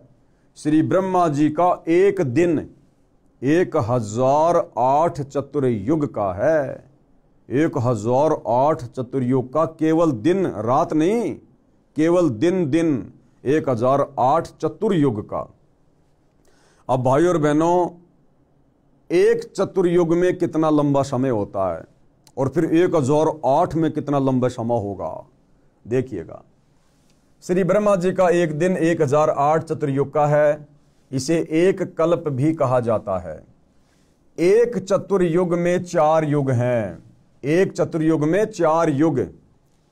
नंबर 1 सतयुग। सतयुग की आयु कितनी होती है? 17,28,000 वर्ष। यानी सतयुग का जो समय होता है वो 17,28,000 वर्ष का समय होता है। दूसरा त्रेता युग, यह 12,96,000 वर्ष का समय है। त्रेता युग की कुल कितनी समय सीमा होती है? 12,96,000 वर्ष। तीसरा है द्वापर युग, यह 8,64,000 वर्ष का समय है। द्वापर की आयु कितनी? 8,64,000 वर्ष। और चौथा है कलयुग, यह 4,32,000 वर्ष का समय है। इस कलयुग की टोटल आयु कितनी है? 4,32,000 वर्ष। और इनकी उम्र को काउंट करने का दूसरा पैमाना गुरुदेव ने क्या बताया? जैसे चौथा युग है कलयुग, और कलयुग की आयु है 4,32,000 वर्ष। अब भाइयों और बहनों, यदि हम द्वापर युग की आयु में अगर हम इस कलयुग के 4,32,000 वर्ष जोड़ देंगे तो ये त्रेता युग की आयु निकल के आ जाएगी।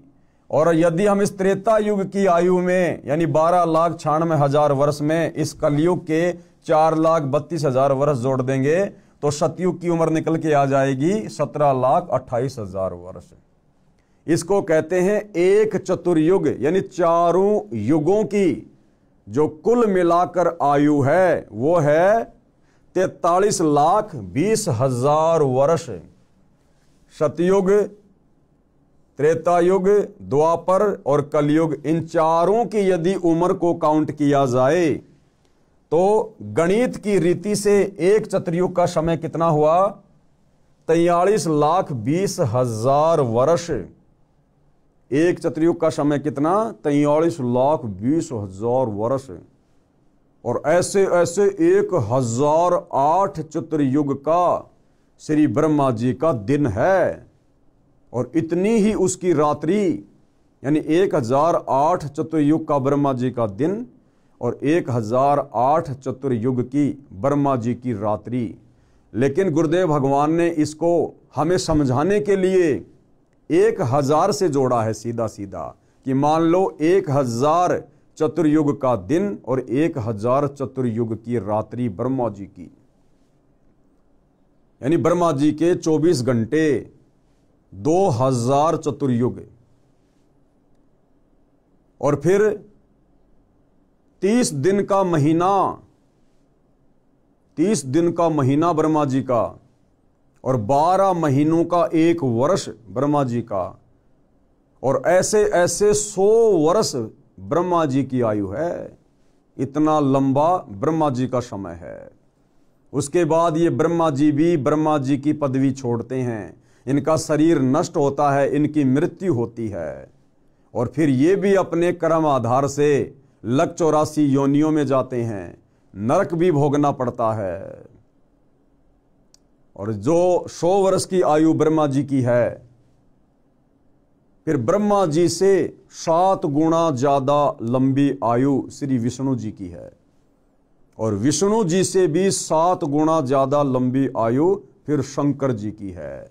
लेकिन उसके बाद भी भाई और बहनों इनकी जन्म और मृत्यु होती है।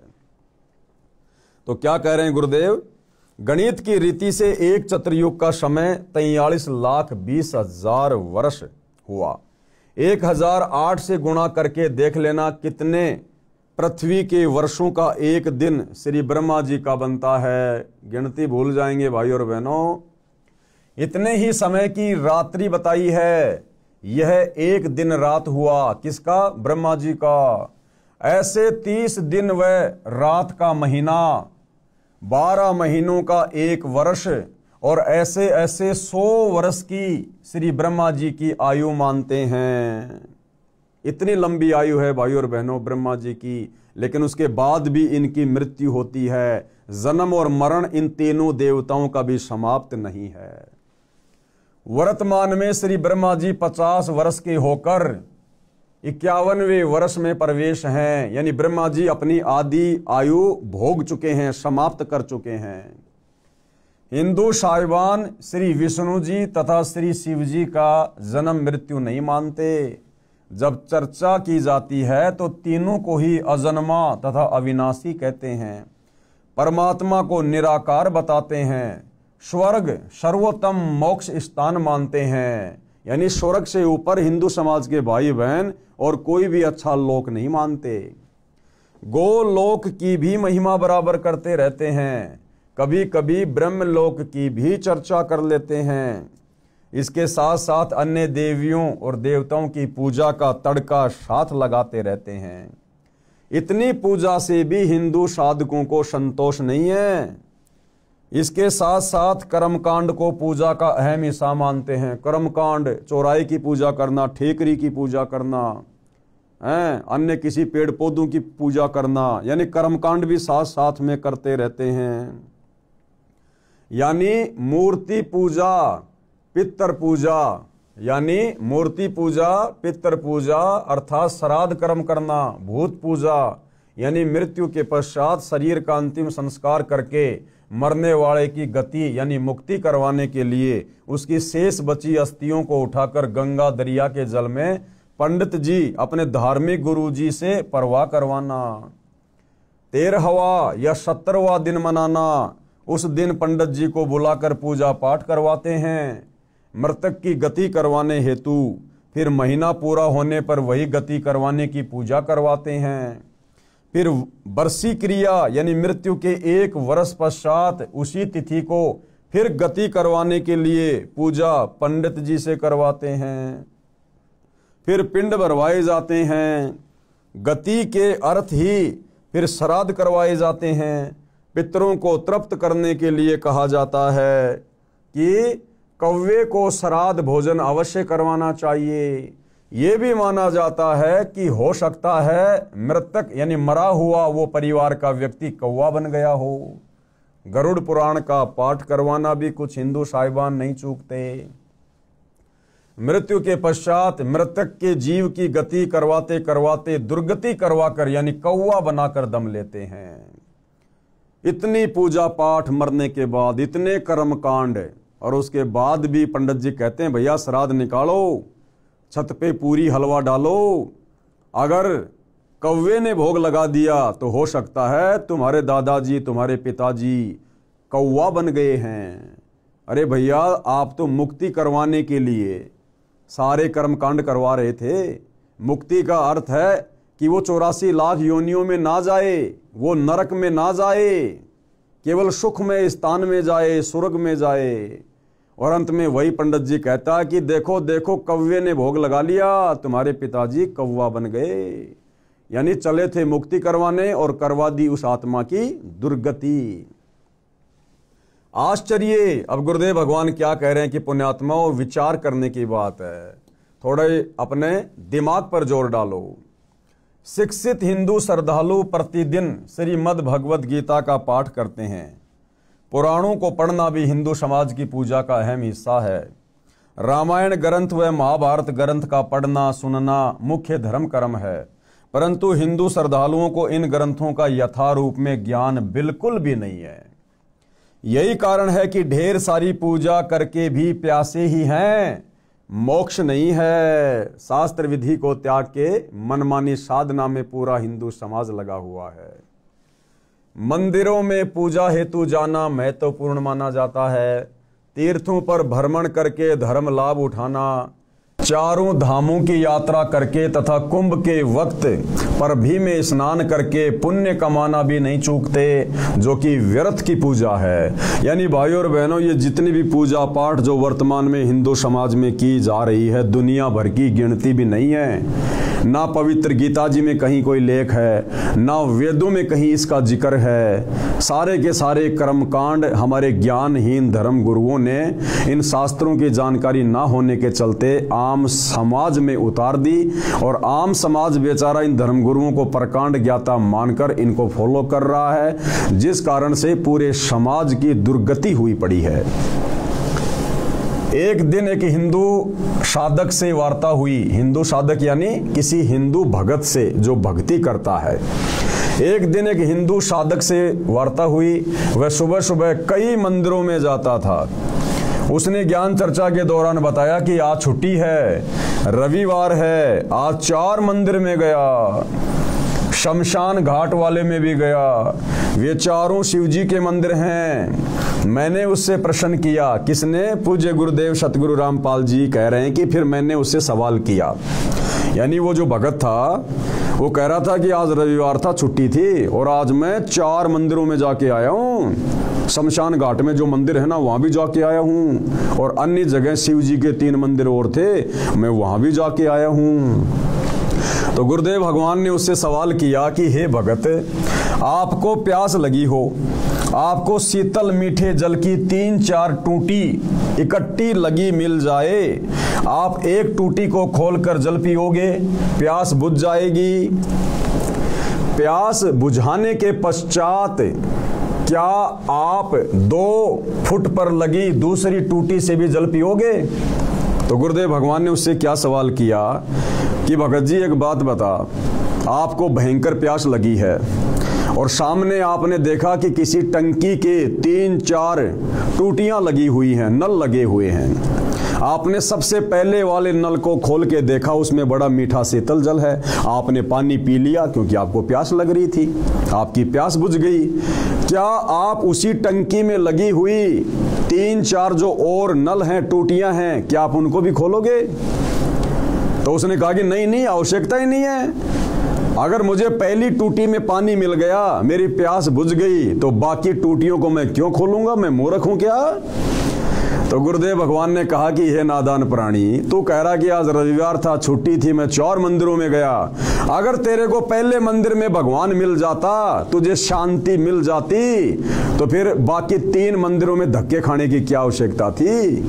इसका मतलब उन मंदिरों में तुझे शांति नहीं मिली, तुझे भगवान नहीं मिला। तो क्या कह रहे हैं गुरुदेव कि प्यास बुझाने के पश्चात क्या आप 2 फुट पर लगी दूसरी टूटी से भी जल पियोगे? उत्तर था कि प्यास बुझने पर कौन दूसरी टूटी को छुएगा? यदि टूटी में जल नहीं मिलता तो साथ वाली सब टूटियों को खोलकर पानी पीने की कोशिश करता। हे भगत, यानी गुरुदेव फिर उसको समझा रहे हैं कि हे भगत, इसी प्रकार आप परमात्मा से आत्मा को तृप्त करने यानी मन्नत मांगने गए। यदि आपको पहले मंदिर से ही तृप्ति हो जाती तो क्या आप 2 किलोमीटर दूर दूसरे मंदिर में जाते? इससे सिद्ध है कि उन मंदिरों में परमात्मा नहीं है, उनमें भगवान की मूर्ति है। सेब की मूर्ति से पेट नहीं भरता, सेब से भरता है। यानी उन मंदिरों में जिन जिन भगवानों की मूर्तियां हैं, उनको देखने से, पूजने से आत्मा की तृप्ति नहीं होगी। उन मंदिरों में जो भगवान है, यथार्थ में उनकी सत भक्ति करने से, सच्चे गुरु से उपदेश लेकर उनके सत भक्ति बीज मंत्र, मूल मंत्र जाप करने से वो देवता जहां तक का लाभ दे सकते हैं, वो लाभ हमें प्राप्त हो सकता है। मात्र उनकी मूर्तियां बनाकर पूजने से, मंदिरों में सजाकर उनकी पूजा करने से, या तीर्थों पर जा जाकर उनकी मूर्तियां पूजने से हमारी आत्मा की तृप्ति नहीं हो सकती है। इससे सिद्ध है कि उन मंदिरों में परमात्मा नहीं है, उनमें भगवान की मूर्ति है। सेब की मूर्ति से पेट नहीं भरता, सेब से भरता है। इसी प्रकार परमात्मा की मूर्ति से परमात्मा का लाभ नहीं मिलता। केवल हमें ज्ञान होगा कि ये मूर्ति किस महापुरुष की है, उस महापुरुष ने अपने जीवन में कौन कौन से अच्छे कार्य किए, कौन कौन से बुरे कार्य किए। हम केवल उस महापुरुष की, उस भगवान की मूर्ति को देखकर हम उसके जीवन से शिक्षा ले सकते हैं, फायदा नहीं ले सकते। फायदा लेने के लिए तो हमने जिस प्रकार उस महापुरुष ने जैसी भक्ति करी, जैसी साधना की, जो यत्न किया, प्रयत्न किया, हमने भी वैसा ही करना पड़ेगा। उसके बाद हमें उस महापुरुष के जैसा फायदा मिलेगा। पवित्र हिंदू समाज में 4 वेद कौन से? ऋग्वेद, यजुर्वेद, सामवेद तथा अथर्ववेद।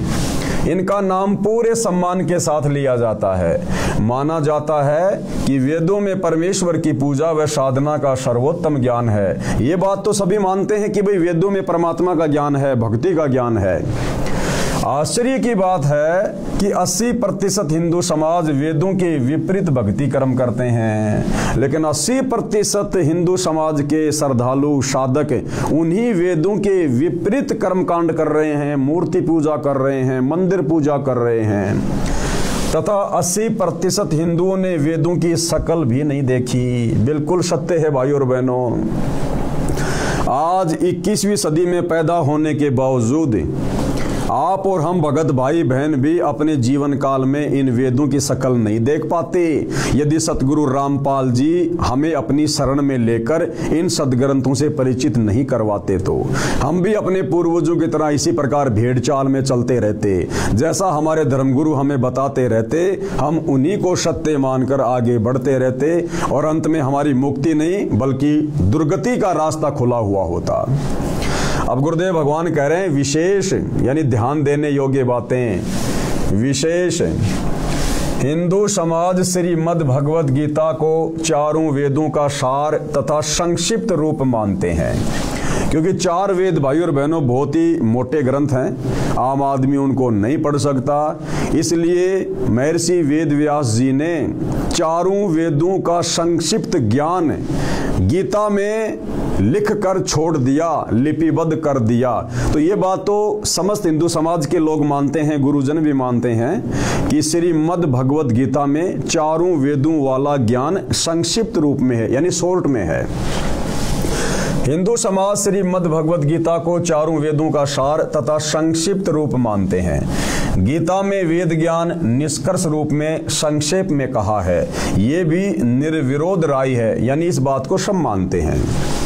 किसी बाबा की मृत्यु के पश्चात उसके शरीर को धरती में गाड़कर उसके ऊपर यादगार रूप में मंडी यानी छोटा मंदिर बनाकर फिर उसकी धोख खाना यानी पूजा करना, मत्था टेकना शुरू कर देते हैं। अपने जनों की मृत्यु के पश्चात उनके लिए घर या खेत में पितृ स्थान बनाते हैं। 4-5 ईंटों को रखकर एक झोपड़ी रूप बनाकर उस पर ज्योति जलाना भी पूजा का हिस्सा माना जाता है। ये है मुख्य पूजा पवित्र हिंदू समाज की, यानी वर्तमान में ये पूजा रह गई हिंदू समाज की। जो अपने आप को कहते हैं हम सनातनी हैं, हम वैदिक हैं, हम वेदों के रास्ते पर चल रहे हैं, हमारे से सर्वश्रेष्ठ भक्ति किसी की नहीं है, ना ईसाइयों की, ना मुसलमानों की, ना सिखों की। तो गुरुदेव भगवान यहाँ हमें निष्कर्ष दे रहे हैं कि नालायकों, तुमने तो केवल वेदों की शकल देखी है, बाकी सारी साधना वेदों के और गीता जी के विरुद्ध कर रहे हो। यह है मुख्य पूजा पवित्र हिंदू समाज की।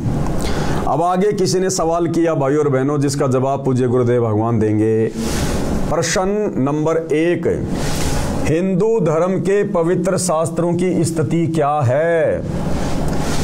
उत्तर दे रहे हैं गुरुदेव भगवान, चारों वेद परमात्मा दत्त हैं, प्रभु दत्त हैं, यानी परमात्मा के द्वारा दिया गया ज्ञान चारों वेदों में है तथा श्रीमद् भगवद गीता चारों वेदों का संक्षिप्त रूप यानी सारांश है। इसलिए गीता भी प्रभु द्वारा दिया गया ज्ञान है, यानी जो ज्ञान वेदों वाला काल ब्रह्म ने दिया वही ज्ञान गीता वाला काल ब्रह्म के द्वारा ही दिया गया है, क्योंकि गीता जी चारों वेदों का शॉर्ट रूप है, संक्षिप्त रूप है। प्रश्न 2, किस प्रभु के द्वारा चारों वेद प्रदान किए गए? उत्तर दे रहे हैं गुरुदेव, परम अक्षर ब्रह्म यानी सत्य पुरुष ने प्रदान किए। यानी सर्वप्रथम भाई और बहनों, ये वेदों का ज्ञान इस काल ब्रह्म को, ज्योति निरंजन को, ब्रह्मा विष्णु महेश के पिताजी को, दुर्गा के पति को, इस 21 ब्रह्मांड के राजा स्वामी भगवान, उसको कुछ भी को, काल ब्रह्म जिसने गीता का ज्ञान बोला, सर्वप्रथम ये सारे वेद, इन वेदों का ज्ञान उस परम अक्षर ब्रह्म ने, सत्य पुरुष ने, कबीर देव ने इस काल ब्रह्म को दिए थे। आगे चलकर भाई और बहनों, इस काल ब्रह्म ने जब उन वेदों को पढ़ा तो इसको पता चला कि इन वेदों में तो तेरी सारी पोल पट्टी खोल रखी है परमात्मा ने, कि तूने सतलोक में क्या क्या कुकर्म किया, क्यों तेरे को सतलोक से कबीर जी ने धक्के मारकर दुर्गा सहित और यहाँ नीचे 21 ब्रह्मांड में भेज दिया। ये सारी की सारी जानकारी उन वेदों में लिखी हुई थी, जो ज्ञान परमात्मा ने, परम अक्षर ब्रह्म ने, कबीर देव ने इस काल को, इस ब्रह्म को दिया। इस काल ने डरते हुए भयभीत होकर कि अगर मेरे अधीन इन आत्माओं को, इन प्राणियों को यदि सच्चाई का पता चल गया कि मैं काल हूं, मैंने क्या कुकर्म किया था और मुझे प्रतिदिन 1,00,000 मानव शरीरधारी स्त्री पुरुषों के सूक्ष्म शरीर से निकली हुई गंध वासना खाने का श्राप लगा हुआ है, जिस कारण से मैं इन सबको मारता हूं और इनको जन्म देता हूं। अपने तीनों बेटों की मैंने ड्यूटी लगा रखी है, ब्रह्मा विष्णु महेश की। ब्रह्मा जी रजोगुण के कारण संतान उत्पत्ति करवाता है बाई फोर्स आप और हमारे से, विषय वासना जागृत करवा के। उसके बाद विष्णु जी अपने सतोगुण के प्रभाव से हमें आपस में एक परिवार में बांध के रखता है। ये मेरा बेटा, ये मेरी बेटी, ये मेरी संपत्ति, ये मेरी कार, ये मेरी कोठी। और उसके बाद शंकर जी अपने तमोगुण के प्रभाव से किसी न किसी कारण से, लड़ाई में, झगड़े में, एक्सीडेंट में या बीमारी से, कोई भी कारण बनाकर हम जीव आत्माओं को मृत्यु प्रदान करके अपने पिता काल ब्रह्म के पास भेज देता है उसके भोजन के लिए। तो जब इस काल ब्रह्म ने उन वेदों वाला ज्ञान पढ़ा तो उसको लगा कि तेरी तो सारी पोल पट्टी खोल रखी है। तो भाइयों और बहनों, जो मुख्य ज्ञान था, जो इस काल की पोल पट्टी खोल रहा था, वो ज्ञान इस काल ब्रह्म ने भयभीत होकर नष्ट कर दिया। और बाकी का ज्ञान जो इस काल की पूजा तक का था, वो ज्ञान इसने अपने बड़े बेटे ब्रह्मा को समुद्र मंथन के दौरान दे दिया। और ब्रह्मा जी ने फिर वही ज्ञान आगे अपने वंशजों को दिया। आगे चलकर फिर उसी वेदों वाले ज्ञान को 4 भागों में श्री वेद व्यास जी ने पुस्तकों के रूप में, ग्रंथ के रूप में लिपिबद्ध कर दिया, जो आज आप और हमारे सामने है। तो गुरुदेव भगवान कह रहे हैं कि परम अक्षर ब्रह्म यानी सत्य पुरुष ने प्रदान किए थे ये वेद। प्रश्न नंबर 3, परम अक्षर ब्रह्म कौन भगवान है, यानी ये परम अक्षर ब्रह्म कौन प्रभु है और कहां इसका प्रमाण है? तो उत्तर दे रहे हैं गुरुदेव भगवान कि गीता अध्याय 8 श्लोक 1 में अर्जुन ने गीता ज्ञान देने वाले प्रभु हिंदुओं के अनुसार श्री कृष्ण जी से प्रश्न किया कि जो आपने गीता अध्याय 7 श्लोक 29 में तत्व ब्रह्म कहा है, वह तत्व ब्रह्म क्या है? किम तत्व ब्रह्म? तो गीता ज्ञान दाता ने, यानी गीता का ज्ञान देने वाले भगवान ने, इस काल ने, जिसको हिंदू भाई श्री कृष्ण जी कहते हैं, गीता ज्ञान दाता ने गीता अध्याय 8 श्लोक 3 में उत्तर दिया, कहा कि वह परम अक्षर ब्रह्म है, वो सत्य पुरुष है। फिर गीता अध्याय 8 के ही श्लोक 5 व 7 में अपनी भक्ति करने को अर्जुन से कहा तथा कहा कि जो मेरी भक्ति करेगा वह मुझे प्राप्त होगा। फिर गीता अध्याय 8 के श्लोक 8, 9, 10, 20 व 22 में अपने से अन्य परम अक्षर ब्रह्म की भक्ति करने को कहा है। यह भी कहा है कि वह सच्चिदानंद घन ब्रह्म यानी परम अक्षर ब्रह्म ही सर्वस्व धातारम यानी सबका धारण पोषण करने वाला है। जो साधक उसकी भक्ति करता है उसे प्राप्त होता है, यानी परम अक्षर ब्रह्म की साधना करके वो परम अक्षर ब्रह्म के लोक सतलोक में चला जाता है। पवित्र गीता ज्ञान वक्ता की भक्ति की उपलब्धि, यानी पवित्र गीता जी का ज्ञान जो इस काल ब्रह्म ने दिया है, हिंदू समाज जिसे श्री कृष्ण मानता है, कहते हैं इस काल ब्रह्म की भक्ति करने से, ओम नाम के जाप की भक्ति करने से उस साधक को क्या प्राप्त होगा, कौन से लोक में जाएगा, उसके बाद फिर जन्म और मरण में आएगा। तो पवित्र गीता ज्ञान वक्ता की भक्ति की उपलब्धि। फिर गीता अध्याय 8 श्लोक 13 में अपनी भक्ति का मंत्र केवल ओम एक अक्षर कहा है। मूल पाठ यानी गीता जी अध्याय 8 श्लोक नंबर 13 का ये श्लोक है, जिसमें गीता ज्ञान देने वाला ये काल, ये ब्रह्म अपनी भक्ति के मंत्र के विषय में कह रहा है। और क्या कह रहा है? ओम इति एक अक्षरम, यानी मेरी भक्ति का केवल एक ओम अक्षर है। ओम इति एक अक्षरम ब्रह्म व्यवहारण माम अनुस्मरण, यानी मुझ ब्रह्म की भक्ति के जाप करने का केवल एक ओम अक्षर है। ओम इति एक अक्षरम ब्रह्म व्यवहारन माम अनुस्मरण, ये परियाति तजन देहम शयाति परमाम गतम। जो अंतिम श्वास तक इसका जाप करता है, मरते वक्त तक, वो मेरी वाली इस परम गति को प्राप्त हो जाता है। और काल की भक्ति से मिलने वाली परम गति क्या है? वो साधक ब्रह्म का, ओम नाम का जाप करते करते जो शरीर छोड़ता है वो इस ब्रह्म के ब्रह्मलोक में चला जाता है, यानी वो महास्वर्ग में चला जाता है कुछ समय के लिए। ये इसकी भक्ति की परम गति है, परम उपलब्धि है। अब गुरुदेव भगवान हमें विशेष तौर पर समझा रहे हैं, अर्थात माम ब्रह्म यानी मुझ ब्रह्म, यानी गीता ज्ञानदाता का ओम इति एकाक्षरम, केवल एक अक्षर ओम है, यानी काल की भक्ति का मंत्र केवल ओम है। ये यानी जो इसका अनुस्मरण यानी उच्चारण करके सुमरण करता हुआ परियाति तजन देहम यानी शरीर त्याग कर जाता है, स यानी वह साधक याति परमाम गतिम, ओम मंत्र से मिलने वाली परम गति यानी ब्रह्मलोक को प्राप्त होता है। ब्रह्मलोक में काल ब्रह्म रहता है। ये काल कहाँ रहता है? ब्रह्मलोक में, सबसे ऊपर, जहां बैठकर 21 ब्रह्मांड में सभी के ऊपर कंट्रोल करता है। प्रश्न नंबर 4, यह कहां प्रमाण है कि ओम नाम का जाप करने वाले ब्रह्मलोक में जाते हैं और ब्रह्म भी ब्रह्मलोक में रहता है? यानी फिर सवाल किया गया गुरुदेव भगवान से कि इसका कहां प्रमाण है कि ओम नाम की साधना करने वाले ब्रह्मलोक में जाएंगे और ये काल उसी ब्रह्मलोक में रहता है। तो गुरुदेव भगवान यहां इसका उत्तर दे रहे हैं।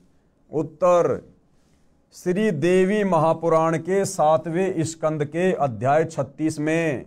भाई और बहनों, आप भाई बहनों की आंखें खोलने के लिए, विशेषकर हिंदू समाज से जुड़े हुए भाई बहन जो ज्ञानहीन धर्म गुरुओं के अनुयायी बने हुए हैं, शिष्य बने हुए हैं, जो शास्त्र विरुद्ध साधना को सत्य साधना मानकर अपना जीवन बर्बाद करने की दिशा में आगे बढ़ रहे हैं, उन समस्त हिंदू धर्म के श्रद्धालुओं से प्रार्थना है, सतगुरु रामपाल जी यानी ये तत्वदर्शी संत केवल अपने मुख से बाकी धर्म गुरुओं की तरह उआबाई नहीं बकते।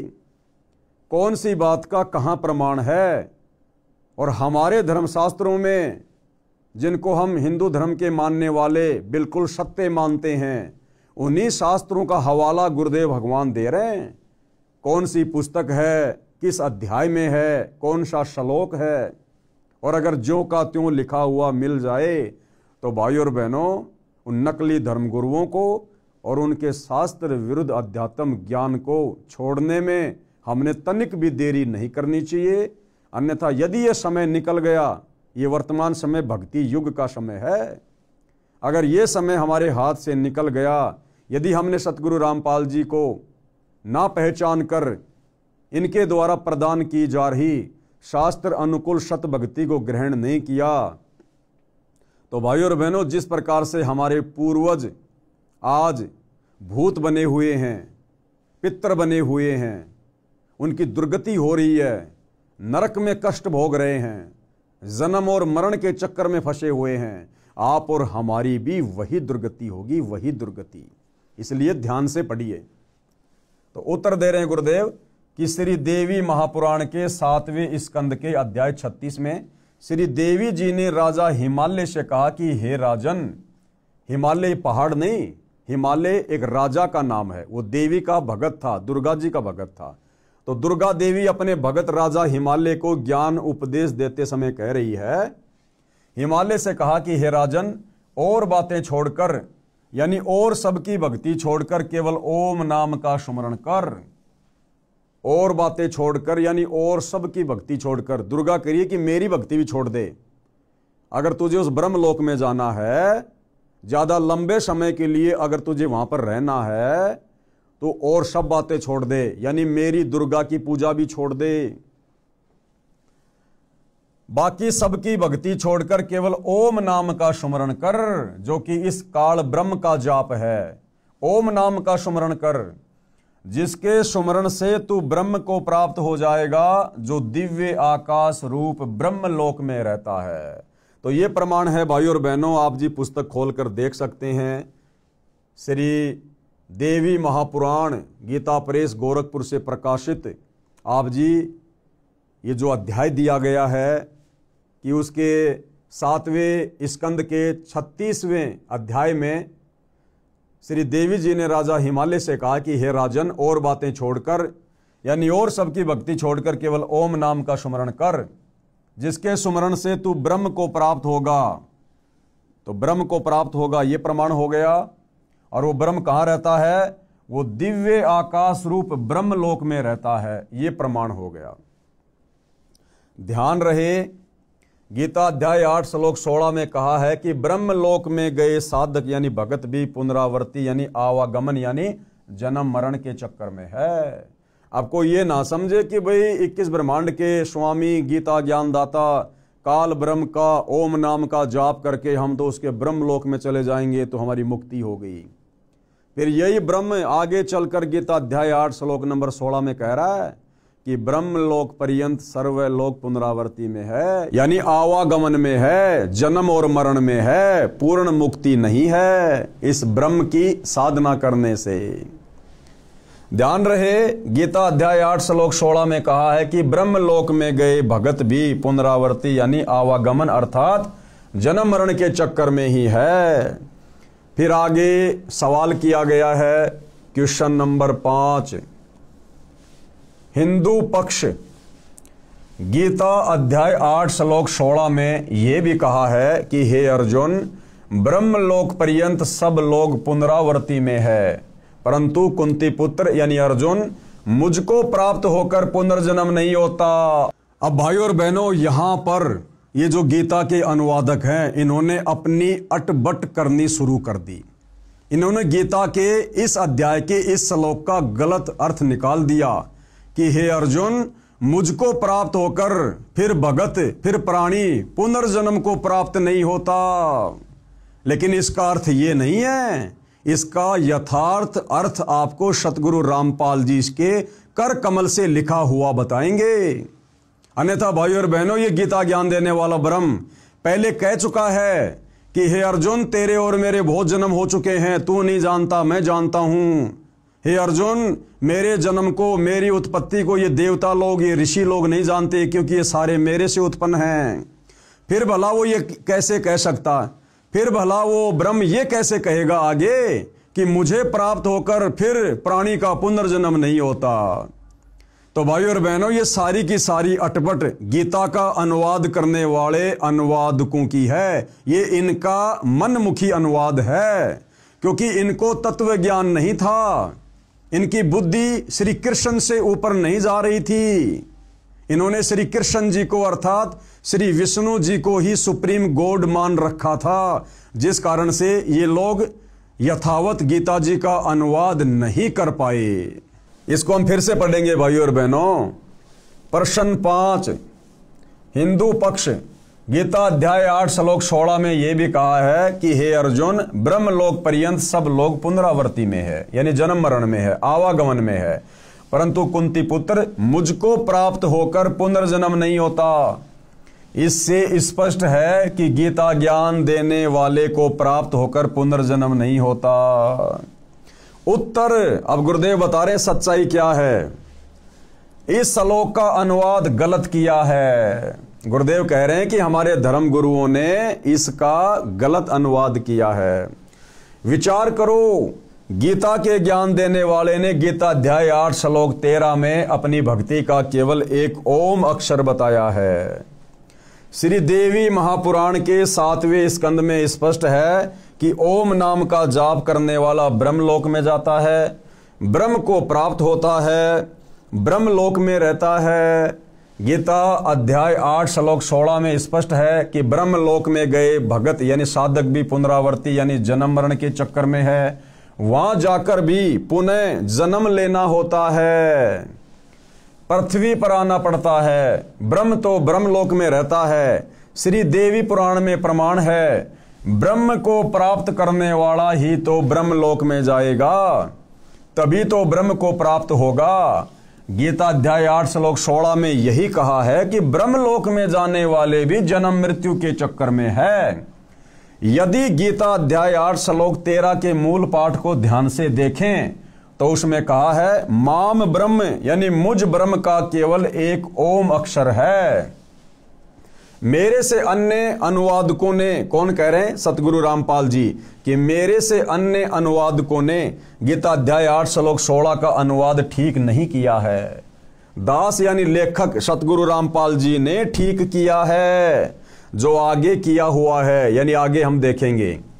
यदि अन्य अनुवादकों का सरलार्थ गीता अध्याय 8 श्लोक 16 का ठीक माने कि मुझे प्राप्त होकर पुनर्जन्म नहीं होता, यानी बाकी जितने भी गीता जी के अनुवादक हैं जो गीता अध्याय 8 श्लोक नंबर 16 का गलत अनुवाद कर रहे हैं कि हे अर्जुन, मेरे ब्रह्मलोक में जाने के बाद फिर जन्म और मृत्यु नहीं होती, तो गुरुदेव भगवान कह रहे हैं यदि हम इन अनुवादकों के इस अनुवाद को यदि हम सत्य माने तो फिर गीता जी के बाकी अध्याय फिर उनका क्या होगा? फिर वो झूठे साबित हो जाएंगे। क्यों? क्योंकि ये गीता ज्ञान देने वाला काल ब्रह्म पहले कह चुका है। क्या?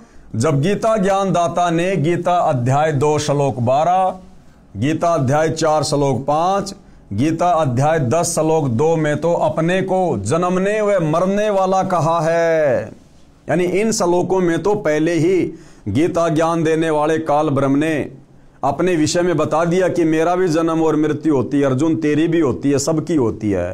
फिर भला अध्याय 8 श्लोक नंबर 16 में वो ये कैसे कह देगा कि मुझ ब्रह्म को प्राप्त होकर मेरे ब्रह्मलोक में आकर फिर ये प्राणी कभी जन्म और मरण में नहीं आता।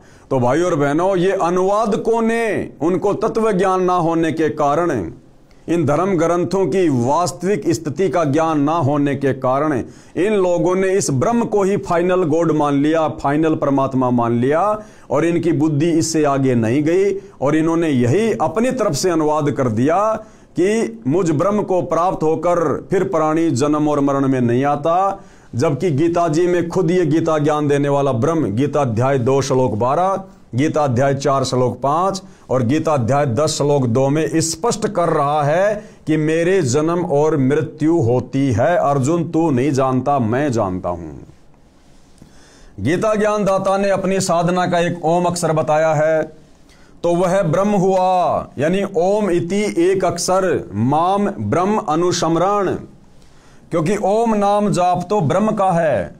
जब वह स्वयं ही जन्मता मरता है तो गीता ज्ञान देने वाला ये नहीं कह सकता कि मुझे प्राप्त होकर पुनर्जन्म नहीं होता। गीता अध्याय 8 श्लोक 16 का अन्य अनुवादकों ने अनुवाद गलत किया है। इसी कारण से तो भाई और बहनों, ये बिजली पड़ी हुई है। इस सनातनी पूजा को त्याग कर इन ज्ञानहीन धर्म गुरुओं के कहने पर हमने ये आधी अधूरी साधना ग्रहण कर ली, जिस कारण सतगुरु रामपाल जी को अब ये सत्य बताने के मार्ग में संघर्ष करना पड़ रहा है। गीता ज्ञानदाता ने स्वयं गीता के कई श्लोकों में अपना जन्म व मृत्यु बताया है। अविनाशी परमात्मा अपने से अन्य बताया है। मैं लेखक यानी सतगुरु रामपाल जी यही स्पष्ट करना चाहता हूं कि हमारे हिंदू धर्म गुरुओं ने अपने पवित्र ग्रंथों गीता, चारों वेदों, महाभारत तथा 18 पुराणों को नहीं समझा। अगर ये हमारे नादान धर्म गुरु आचार्य शंकराचार्य, आदि शंकराचार्य, अगर ये हमारे हिंदू धर्म के इन पवित्र ग्रंथों को, गीता जी को, 18 पुराणों को, वेदों को यदि अच्छे से समझ पाते तो आज भाई और बहनों इस प्रकार के गलत अनुवाद ना करते और ना ही इस हिंदू समाज को शास्त्र विरुद्ध साधना पर लगाते। कृपया पढ़ें मेरा अनुवाद गीता अध्याय 8 श्लोक 16 का। अब सतगुरु रामपाल जी परमेश्वर जी ने अर्थात उस तत्वदर्शी संत ने गीता अध्याय 8 श्लोक 16 का यथार्थ अनुवाद किया है। जिस तत्वदर्शी संत के विषय में गीता ज्ञान देने वाला काल ब्रह्म गीता अध्याय 4 श्लोक नंबर 34 में कह रहा कि हे अर्जुन, अगर तुझे कंप्लीट अध्यात्म की जानकारी चाहिए, अगर तुझे पूर्ण शांति चाहिए, मोक्ष प्राप्त करना है तो किसी तत्वदर्शी संत की खोज कर ले। तो भाई और बहनों, वो तत्वदर्शी संत वर्तमान में सतगुरु रामपाल जी है जो हमारे को यथार्थ अध्यात्म की जानकारी दे रहे हैं। और अब सतगुरु रामपाल जी ने गीता अध्याय 8 श्लोक नंबर 16 का यथार्थ अनुवाद करके इस पुस्तक के माध्यम से हिंदू समाज के सामने पेश किया है।